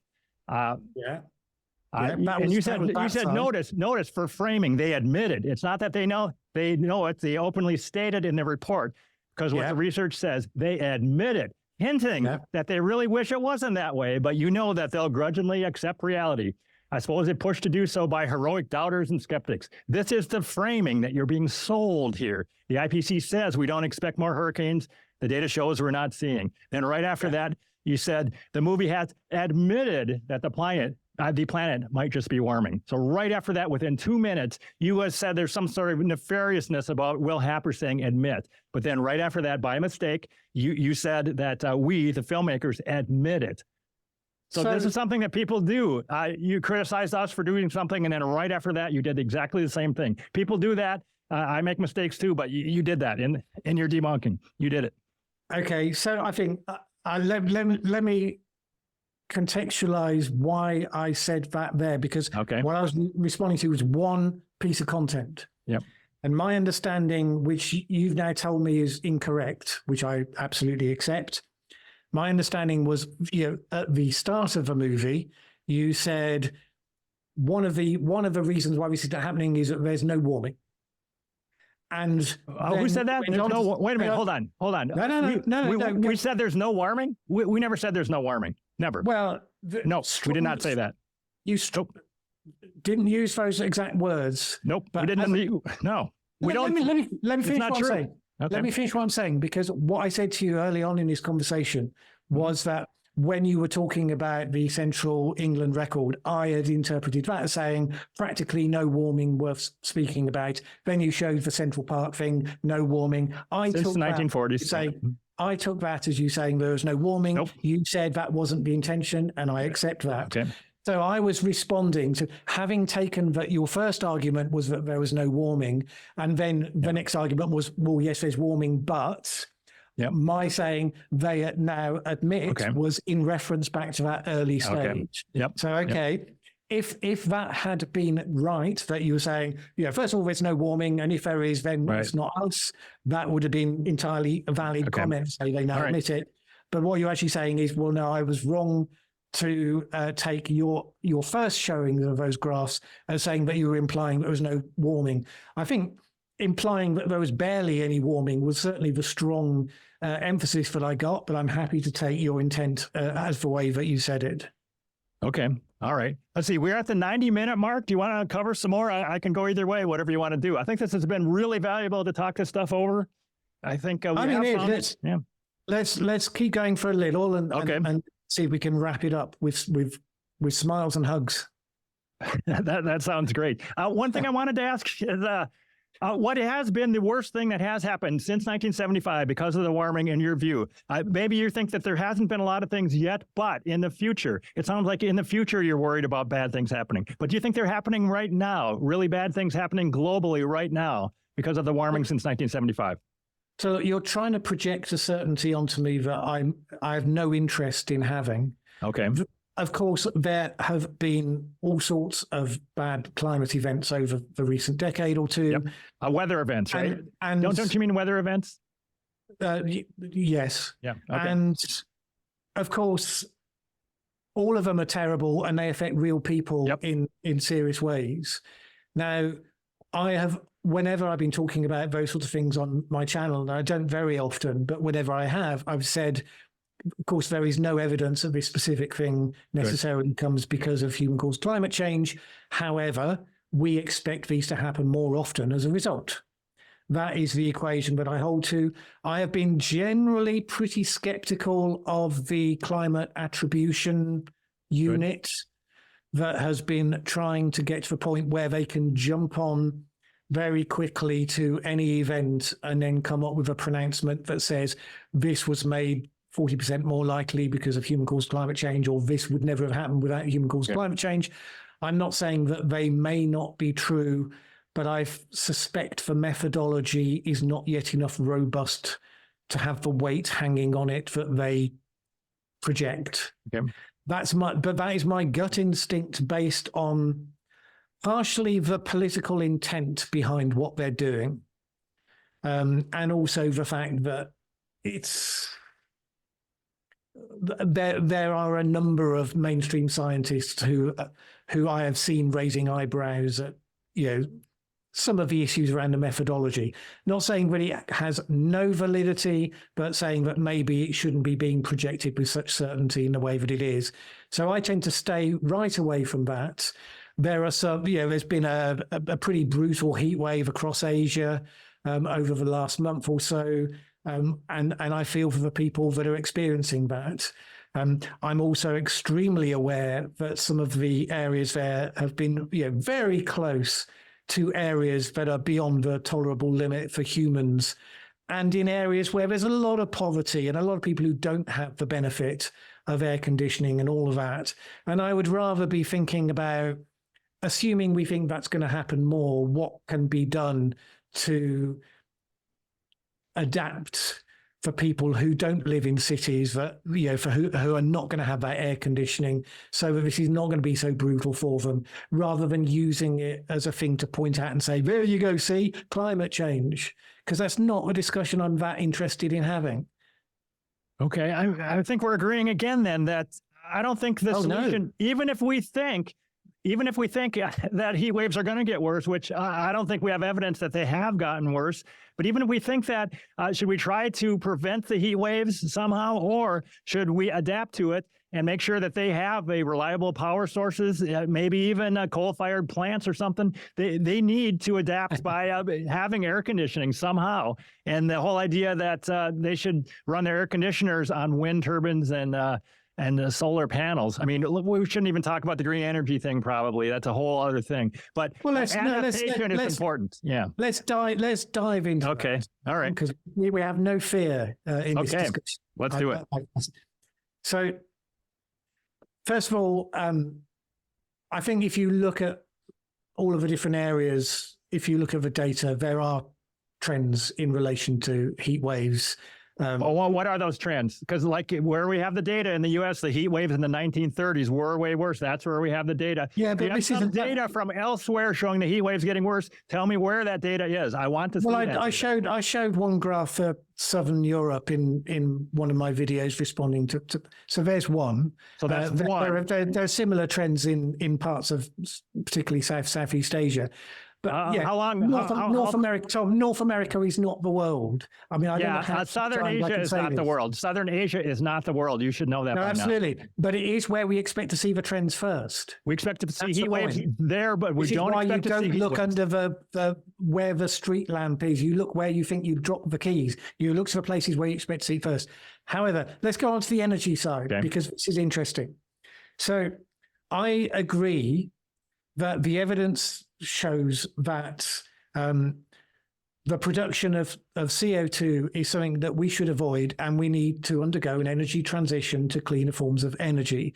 Now, it seems to me that if you're looking at that as an engineering problem rather than with all the ideology that's sloshing around this discussion, you'd be looking at a mix of reliable, always-on energy like nuclear, alongside other forms. The mix is probably going to vary depending which country you're in and which strengths and weaknesses that country has as a result. And in the transition period, clearly fossil fuels, on even the most optimistic projections of how quickly you could do this, short of the Extinction Rebellion fantasy stuff, like the Climate Change Committee in the UK that created a model that suggested that it could be done by 2050.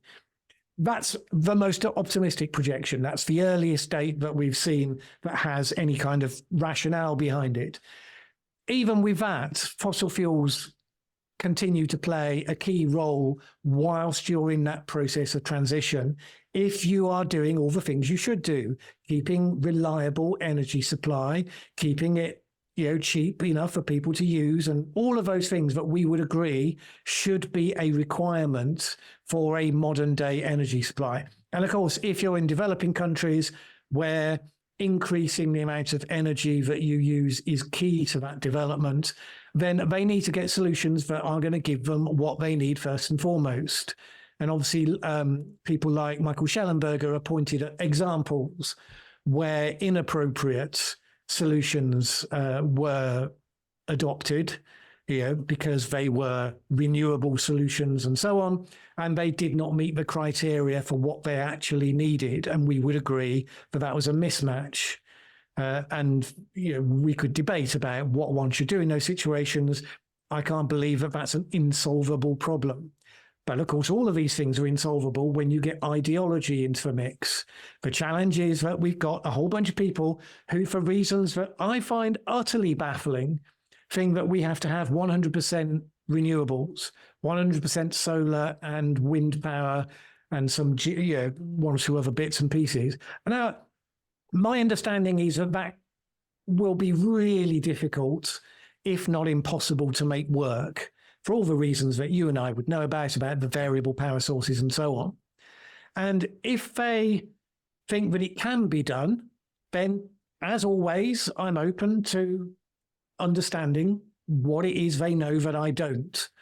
Show it, prove it, show how it would work and why that is better than the alternatives, which would have a slab of nuclear in it, as far as I can see.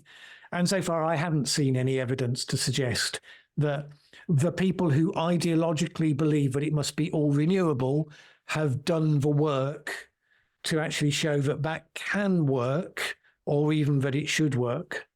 But then, the same goes on the other side, because if you have the luxury of saying, oh, well, of course, fossil fuels are just wonderful and they have no consequences on anything, then of course they make perfect sense to use. They're a very, very valuable energy source. Human race would not have gone through the miracle of the Industrial Revolution without it.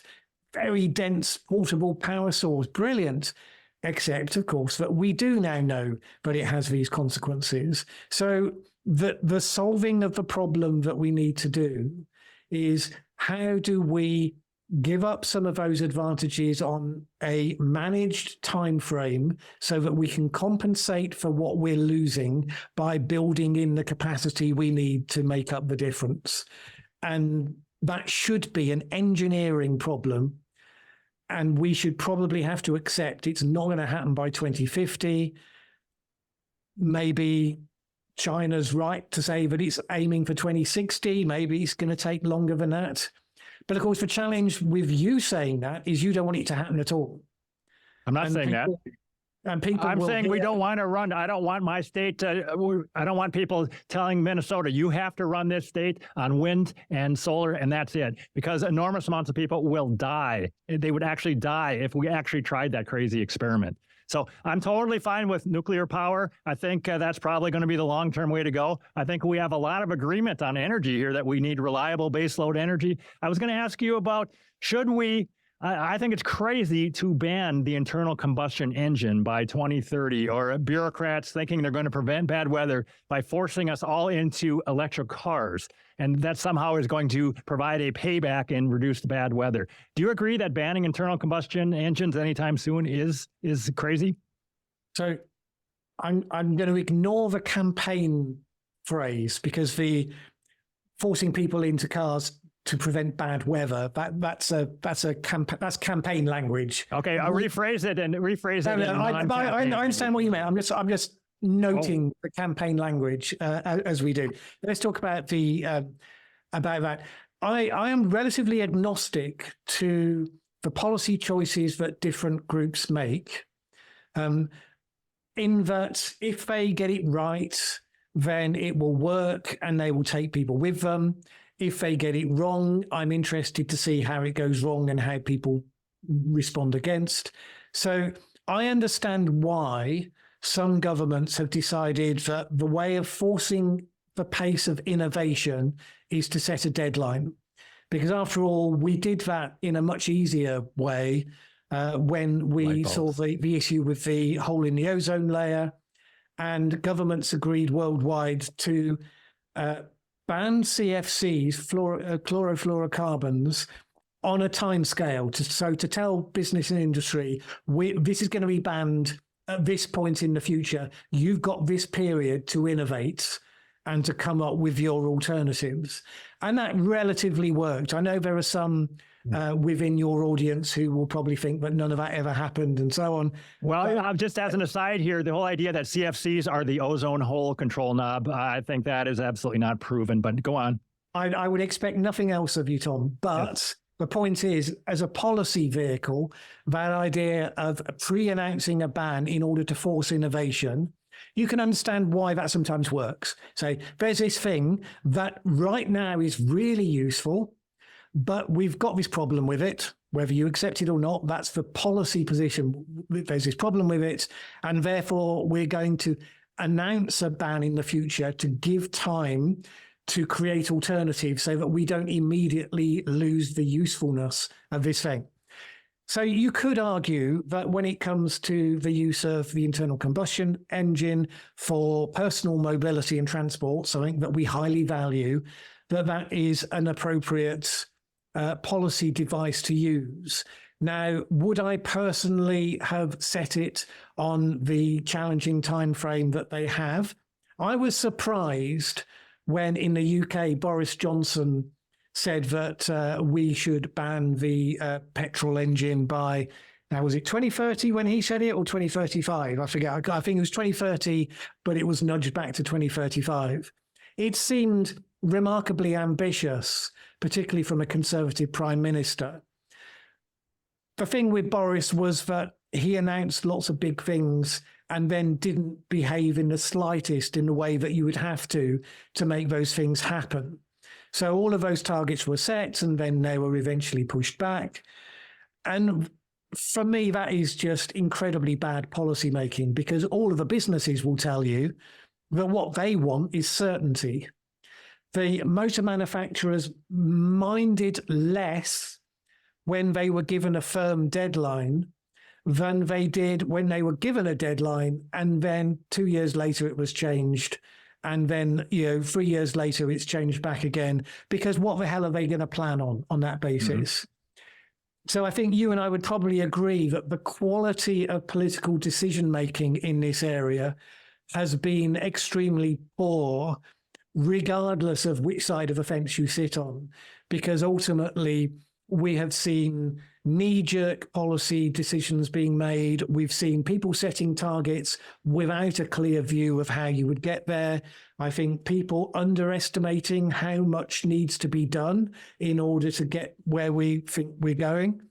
And all of those things I think we would agree on. The only difference is that I believe we need an opposition to those clumsy, lazy politicians who have the credibility of agreeing where we need to go, but are absolutely going to hold their feet to the flame for the complete mess that they're making, the complete lack of accountability there is for how fast they think we can go there and what's going to get broken on the way.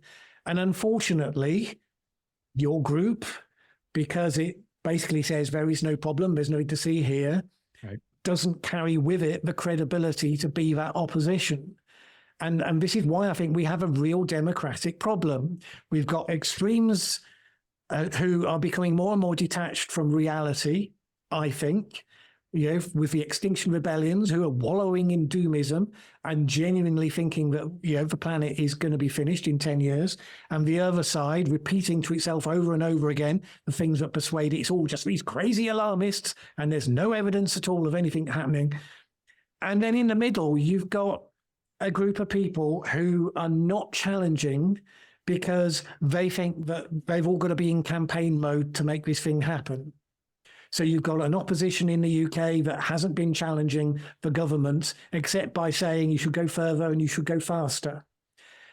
One of the things that the Global Warming Policy Foundation did that I support, I think possibly the only thing that they've done that I support, was that they went through the numbers of the Climate Change Committee and challenged some of the maths that they'd used behind their assumptions. And I don't know if they were right. I don't know if they were wrong in how they'd interpreted the numbers, but I thought, yes, this is what we need opposition to do, to challenge, to hold to account, to say, hang on a moment, we're looking at your homework and we think that you fudged some of these numbers. That's what we're missing. Unfortunately, because it was them that did it, by and large, newspapers weren't reporting it and so on, because they didn't see them as having any credibility. And we can probably agree that that possibly should have gotten more coverage in spite of that. But nevertheless, we are where we are. So I would push back at this whole idea that people like me who don't believe that human activity is the main cause of climate change, that we're some sort of a fringe group or way out on the fringes. Because I don't know if you just saw this Monmouth poll that just came out. They asked Americans, what do you think about this issue? And 34% of them, only 34%, saw human activity as the main cause of climate change. That means 66% didn't even buy into that much of it. I think there's a big awakening happening right now in recent years where people are not believing experts. They're not blindly trusting the experts anymore. They've been lied to over and over, big time, by the media and by the alleged experts. And then they're not trusting the experts anymore. You can definitely see this shift. There's podcasters like Joe Rogan and you see on Tucker Carlson and on Jordan Peterson and all elsewhere, maybe even Russell Brand, that people are questioning the experts. And when the climate change thing comes up now, they're starting to scoff at it. There's some movement away from the alarmism. I'm for sure seeing that. I know there's people that have dug in and they've dedicated their lives to this and they're going to take this to their grave. But I think the normal people, the actual voters, they are absolutely not going to take any decrement in their lifestyle. They're not going to pay more than a tiny amount of money for this thing because they're not believing in it. And I think even the people who say they believe in it, they're not willing to not fly or change their lifestyle in any way. Almost nobody can be bothered to behave as if they truly believe in this. So do you have any comment on this about the general idea that the public is all in on net zero? I think bureaucrats are, but the public, they're not in on this. And I don't think they ever are because the evidence is so flimsy. So that's exactly the interpretation of the data that I would expect you to take. It's the correct interpretation. And of course, the other side, as soon as there's a little drift the other way, they overread into that as well. The general public, by and large, I mean, I saw the polls you're talking about. There was not that much movement from year to year. Like 17% among young people. In a certain way, it drifted back a certain way. There's a couple of things here. One is that the general public, by and large, respond to what they see in front of them and what they are most immediately worried about. Yes. This was always the challenge with climate change because, for most of the time that I've ever been aware of it, it was theoretical, invisible, and in the future. And what people will always worry more about is, recession today or potential war or whatever it is that's happening right in front of us that is very visible and feels like a real threat. People will always be that way. That is the way that people respond to the world as they see it around them. Now, the groups who I would contend are slightly detached from reality always filter all of these signs through the things that they want to see. And when they see the things that they don't want to see, they attribute it to the madness of the other side. And so you can look at these polls and you can go either way. You can decide, well, if it's going against you, it's because of all the leftists in the schools who are poisoning the minds of our children, and you can deal with it that way. If it's going the other way, you can say, oh, well, the people are waking up from a madness and they're coming around to our way of thinking. And neither of those are particularly true. People drift a little way this way. If there was a big climate event that strikes close to home, weather event. You're talking about a weather event, right? It's not a climate event. It's a weather event, right? But it comes down to how people understand it. So you all want to make that fine distinction. But the point is, people started first to worry about this stuff when they started to see weather events that they believed were outside of the norm of what they're used to seeing. And when that happens from time to time, and we expect it to keep happening, then you will start to see, there'll be more people in that middle who become a bit more concerned about it. And when that hasn't happened in their universe for a while, they'll become a bit less worried about it and so on. But those events have happened throughout human history. Those events have happened throughout human history. Every single year, as far as we know, there's been bad weather. If you read in history, people are always stunned by what just happened. They've never seen this happen before. So the whole idea that bad weather is any indicator that CO2 causes bad weather, it's not. But sorry to interrupt. Go on.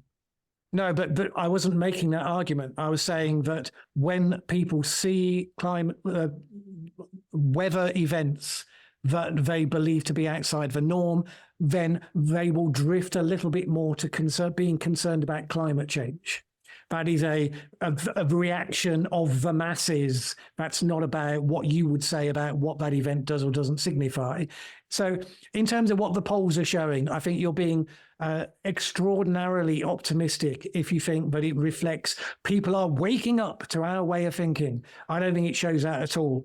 I do think that in America, particularly, the growing polarization and the fact this issue has emerged in the political mainstream, in that you've got Trump and on one side now, who is very firmly in your camp, that has brought the issue more, the polarization around the issue, more into the mainstream of your average voter. And so it's become a little bit more associated with how you identify yourself in the world. So if you identify yourself as a conservative in the time of George H.W. Bush, that didn't mean that you necessarily had a particular opinion on climate change or not, because it wasn't a party political issue.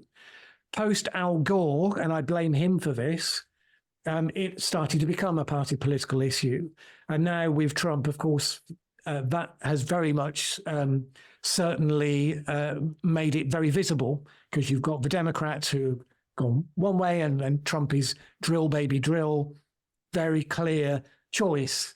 And I think the movement of the issue from the scientific one where you would look at evidence to one where what you think depends on how you see your political identity, that is the shift that's happened in America that I think probably you would expect to see, therefore, more of a rise in skepticism amongst the wider population. That what you're actually seeing is the filtering of that scientific issue, alleged scientific issue, into how people are understanding identity politics.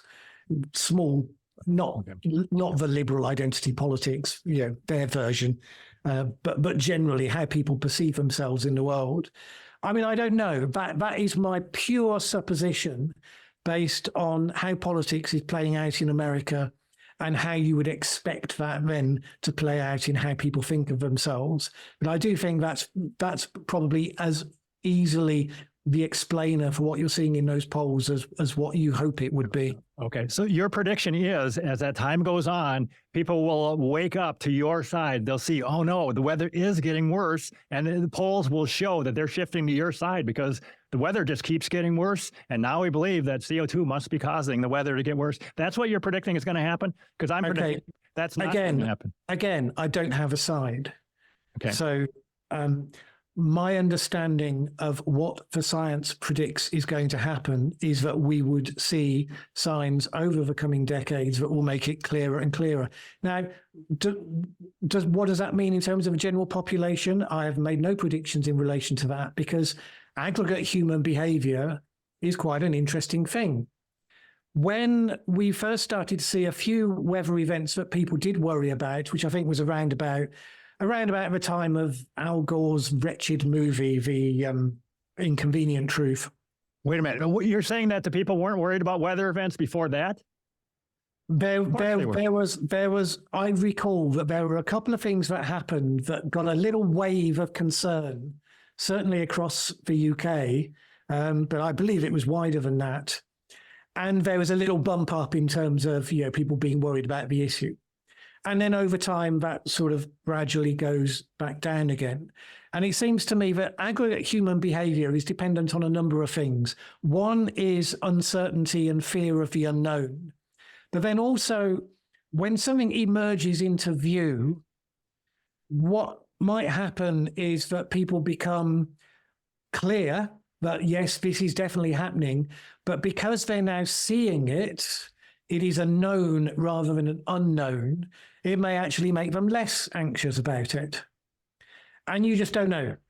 I don't know exactly what's going to happen over the coming decades and how that's going to play out in world populations. What I think we are going to see is that the split between the North and the South populations is going to be exacerbated because the South are now telling themselves the story that climate change is being done to them by the North.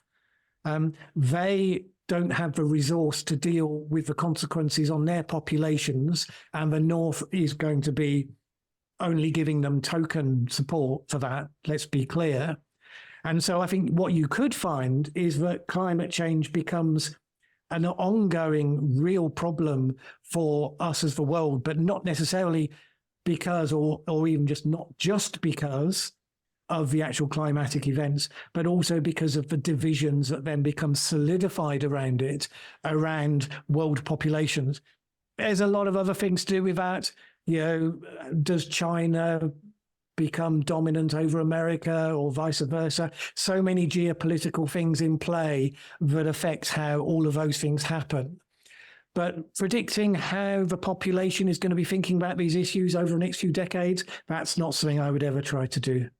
So if we were to experience a period of rapid natural global cooling, do you think that would be good for us, A? And if not, do you think we should try to emit CO2 and to try to prevent that climate change by trying to artificially heat it up to try to maintain a stable temperature? Is there anything humans can do to maintain a stable temperature, or is it going to continue to fluctuate regardless of what we do? So, so many things wrapped up in that.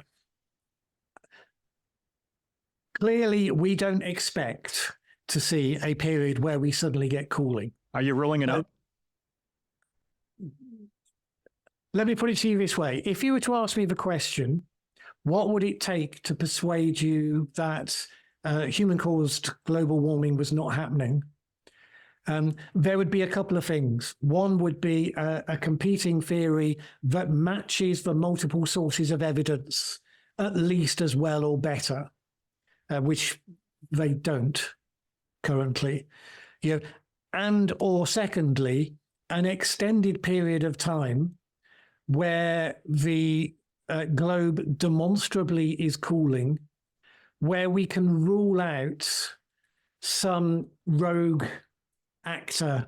So there's one thing we know that we could do to cool the planet, which is what's described as geoengineering, you know, injecting particulates into the stratosphere, which some people want to study and other people are saying under no circumstances should you even study that. I wouldn't, given the interesting characters we have, and some of whom are billionaires, I wouldn't rule out, because it's not technically that difficult, that somebody might not take it upon themselves to decide to save the planet in spite of not being asked to by anybody, to actually do something like that, to say, you know, better to ask forgiveness than permission. Let's go and shove a bunch of this shit into the stratosphere, and lo and behold, we'll abort the planet a couple of years, and then we can do it again because everyone will recognize that we were right to do it. So if the world suddenly started cooling and we didn't know why, my first question would be, hang on a moment, we need to know why. And this is the thing, you can tell me we don't know why we had the medieval warm period. We don't know for sure whether it was regional or global and all of those sorts of things. But what we do have now is much better evidence about causes and effects that we can see in front of us. We don't know what happened then because we don't have all the measurements that we do today. So if we suddenly got cooling today, it seems to me we would be able to find out much more quickly and much more reliably what was driving that change. And so if it turned out to be something that completely turned on the head of everything that we've believed that we knew about climate, that would be fascinating. I would be the first to be wanting to know all of the detail of that. But no, I'm not expecting that to happen. Okay. Would it be good? I don't know if you answered that part of it. Would that make the weather better if the Earth were to cool by, let's say, 0.5 degrees C? Because we're led to believe that the last 0.5 degree C has made the weather worse. That cooling back down, would that make the weather better? Less droughts, less floods, et cetera? We are led to believe is a phrase in that sentence that's doing a lot of work. So I'll rephrase it if you want. Yeah. My understanding is the challenge that we have is rapid change. There is whole thing about, well, how warm should it be? How cold should it be? Is utterly irrelevant to me. You know, if we stopped today artificially changing the climate, so it's stabilize is a word that will trigger you, I know, because the climate is never stable. But in terms of the energy balance, that stops being changed artificially by us today, which is not going to happen, obviously. But supposing that happened today, are we at a bad place? We are where we are, and there are certain consequences that will feed through that will have bad consequences for some people, and they will have to adapt. But because then we don't have ongoing and increasingly rapid change, then that's a project that you would do and you would adapt to the situation that you're in. The problem we have is that we are feeding the change, and the change will get faster. And then that starts to have cascading consequences. You asked me if I believed in tipping points. The challenge with tipping points, of course, is that we can know that some of them exist, and we can posit the existence of others, but what we simply do not have is any kind of certainty about where you cross the line. And so that uncertainty is definitely not a cause for complacency, but the majority of the mainstream climate science that I read suggests that likewise those who are particularly triggered by this and believe that we are literally cascading over the edge of all these tipping points and we're onto this downward spiral, they do not believe that that is merited by the evidence of history and what we see in the world today. So whilst recognizing that these things exist and we would rather not go sailing over them, doesn't mean to say that you have to be a doomist who believes that we're about to.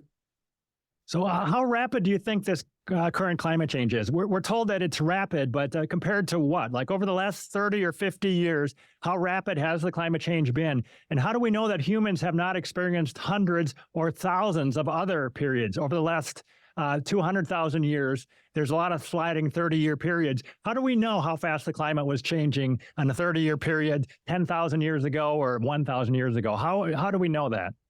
I suppose my question is, why do you feel you need to know that before deciding what needs to be done in the face of what we're actually facing?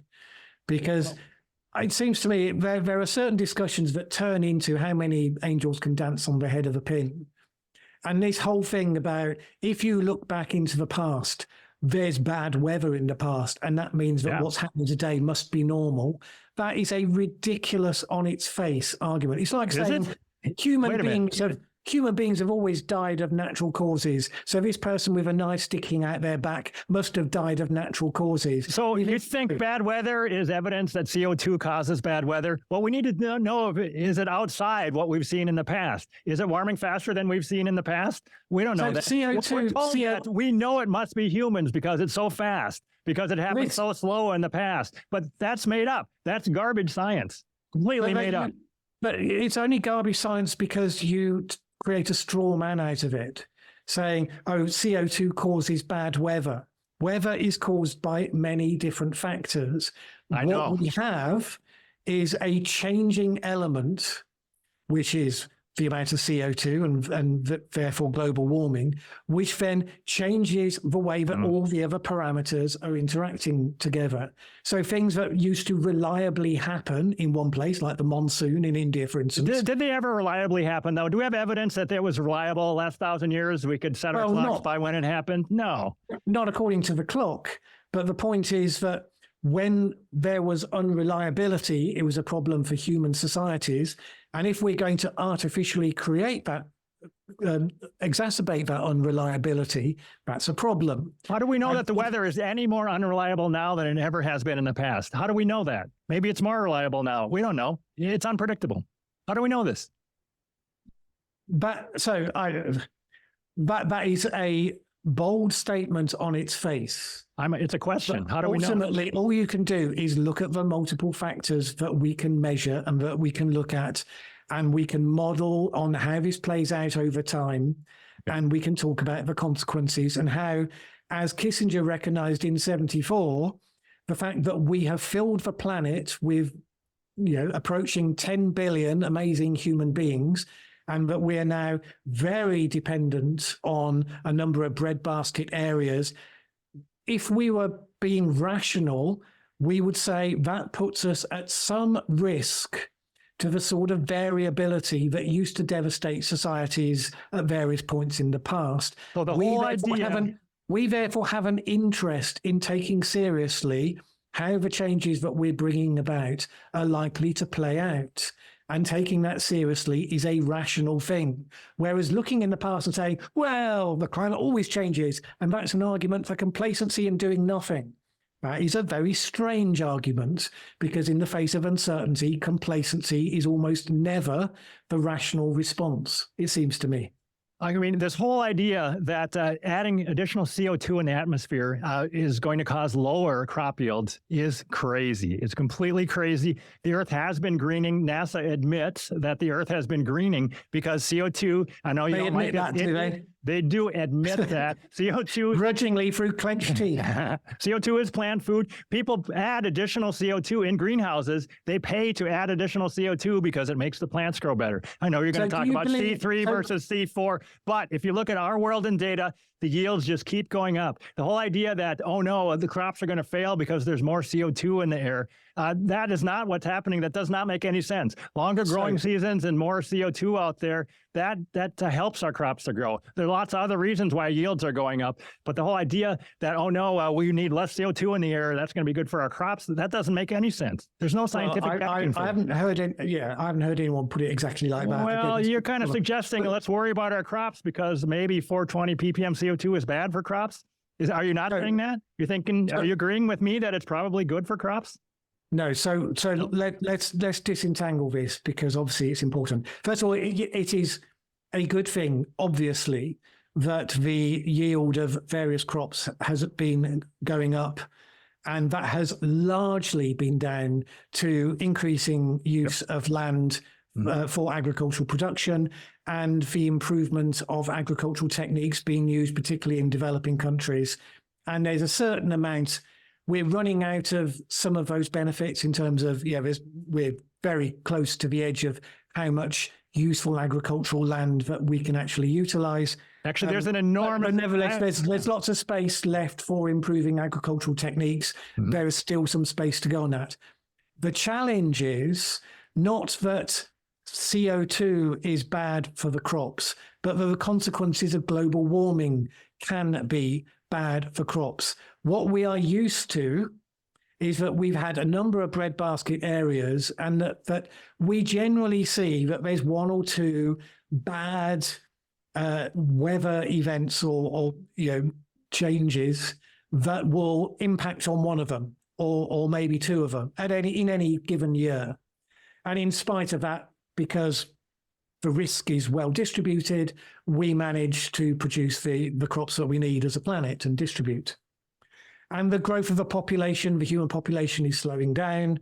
So, and is expected to slow down, and that's going to give us other problems. But at least it means that we know that, at least we've got some sort of stability around the amount of crop that we need to feed the number of people that we have.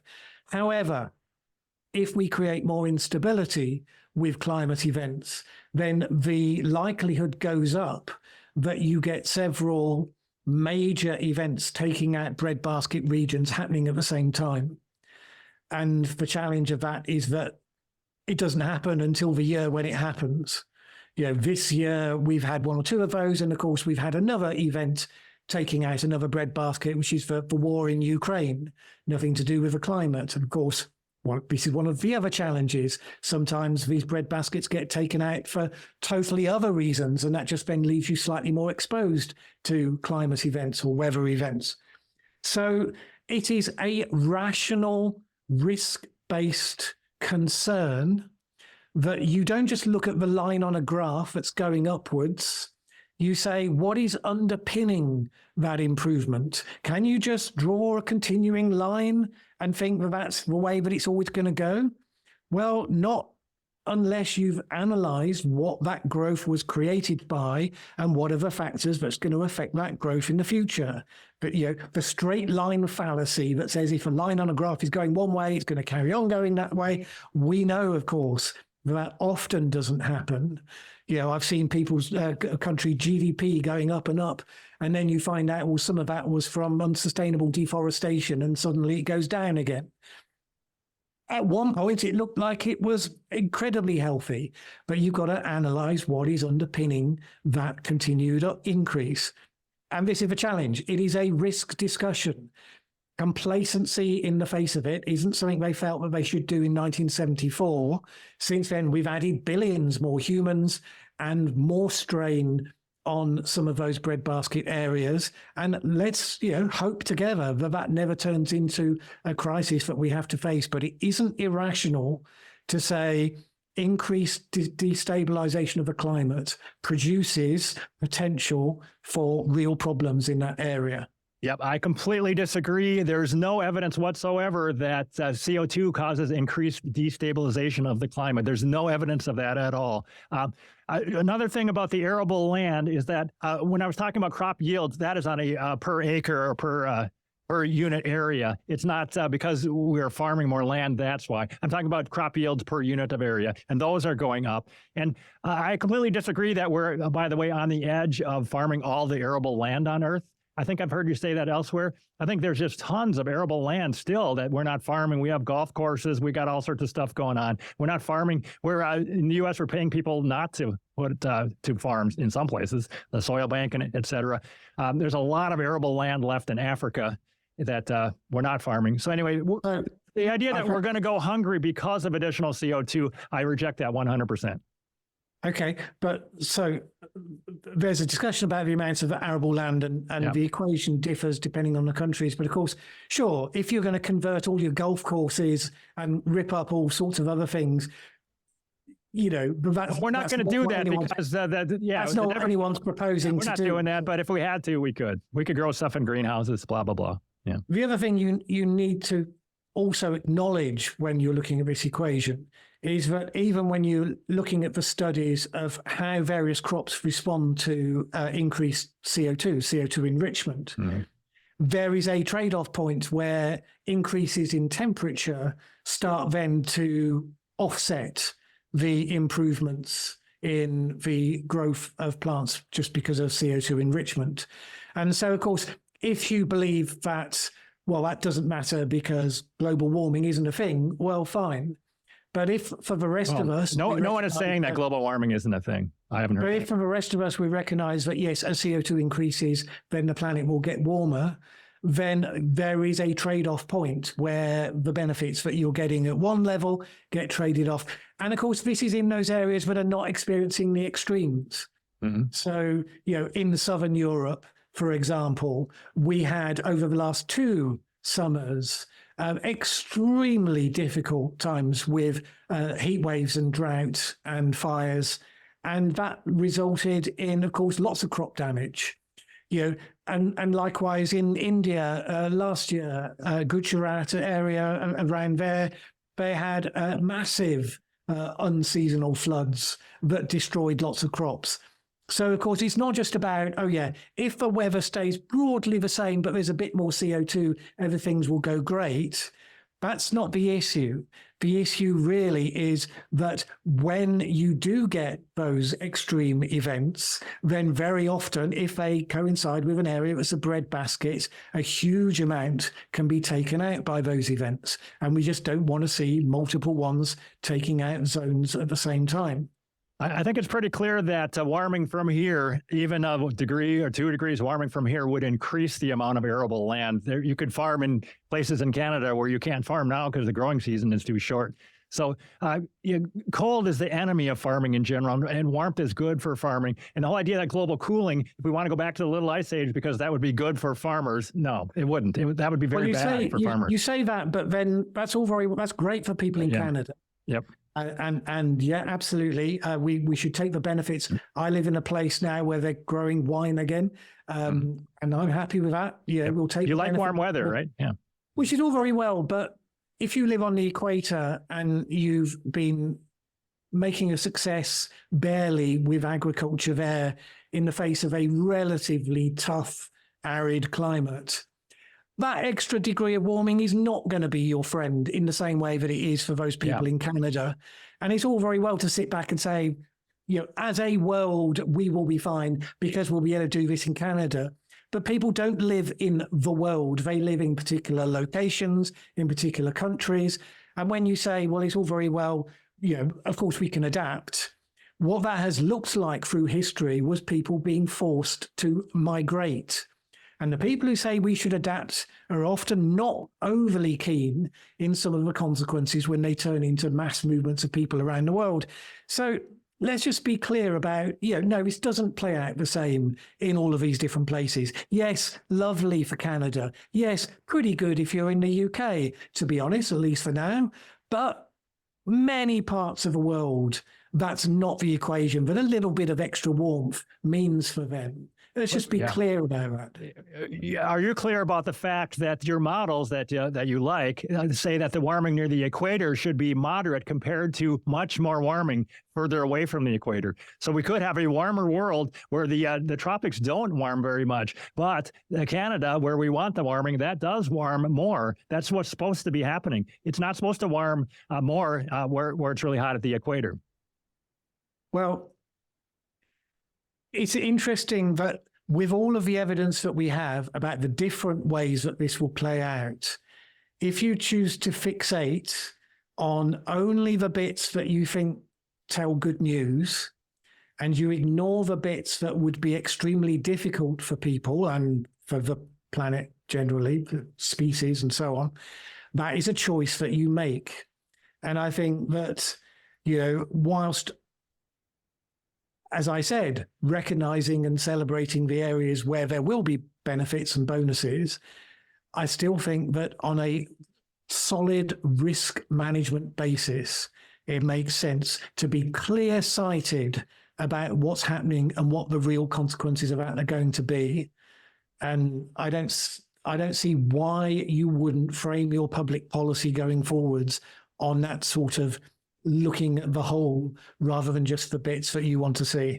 Isn't there an enormous amount of framing of public policy, though, looking at just the bad things? Like in Minnesota, we're constantly told that we don't want warming in Minnesota because it would be harder to play hockey outdoors on the hockey rinks. That's like the most important thing ever is outdoor hockey. We're not talking about how we could play a lot more golf and we could do a lot more construction and farming would be better. Huge advantages to warming here. No, we're fixated on it's outdoor hockey. That's the worst thing ever. And we have to pay enormous amounts of money and give up our freedom, blah, blah, blah, because of outdoor hockey. You agree, right, that there's enormous amounts of propaganda fixated on just what bad thing could be caused by warming. Maybe we're going to get kidney stones.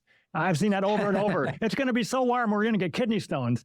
And Dave Collins says, okay, I live near a lake. The temperature varies 1 or 2 degrees, depending on how close you are to the lake. Do we have data that shows you get more kidney stones if you live in a slightly warmer place near the lake? Yeah, it's all baloney, of course. You got to agree with that. The kidney stone thing, come on. So I think we would agree that there's a lot of nonsense out there. Standing back from this and just looking at this, almost as an anthropologist might, there's clear causes and effects for this, because what people who end up saying some of that nonsense how they got there, it seems to me, and this isn't justifying it, you should be responsible for what you're saying and so on, which is why, they will criticize me just as much when I say this to them. But they got to there because for them, it's all a part of a campaign. Mm-hmm. They are trying to motivate decision makers to take the actions that they believe, and the evidence does suggest that we need to take in order to abate climate change. And their worry is that anything that's presented as positive will be jumped on by people like you to say, there you go, see, we don't need to do anything because of this good thing. And what they're saying is, no, look at this bad thing. And this is entirely understandable. These are the campaign positions and where each of them take you. So it has led them into going on and on and on about ridiculous stuff and always focusing on the bads. And yes, always talking about the deaths from heat and never talking about the fewer deaths from cold and so on.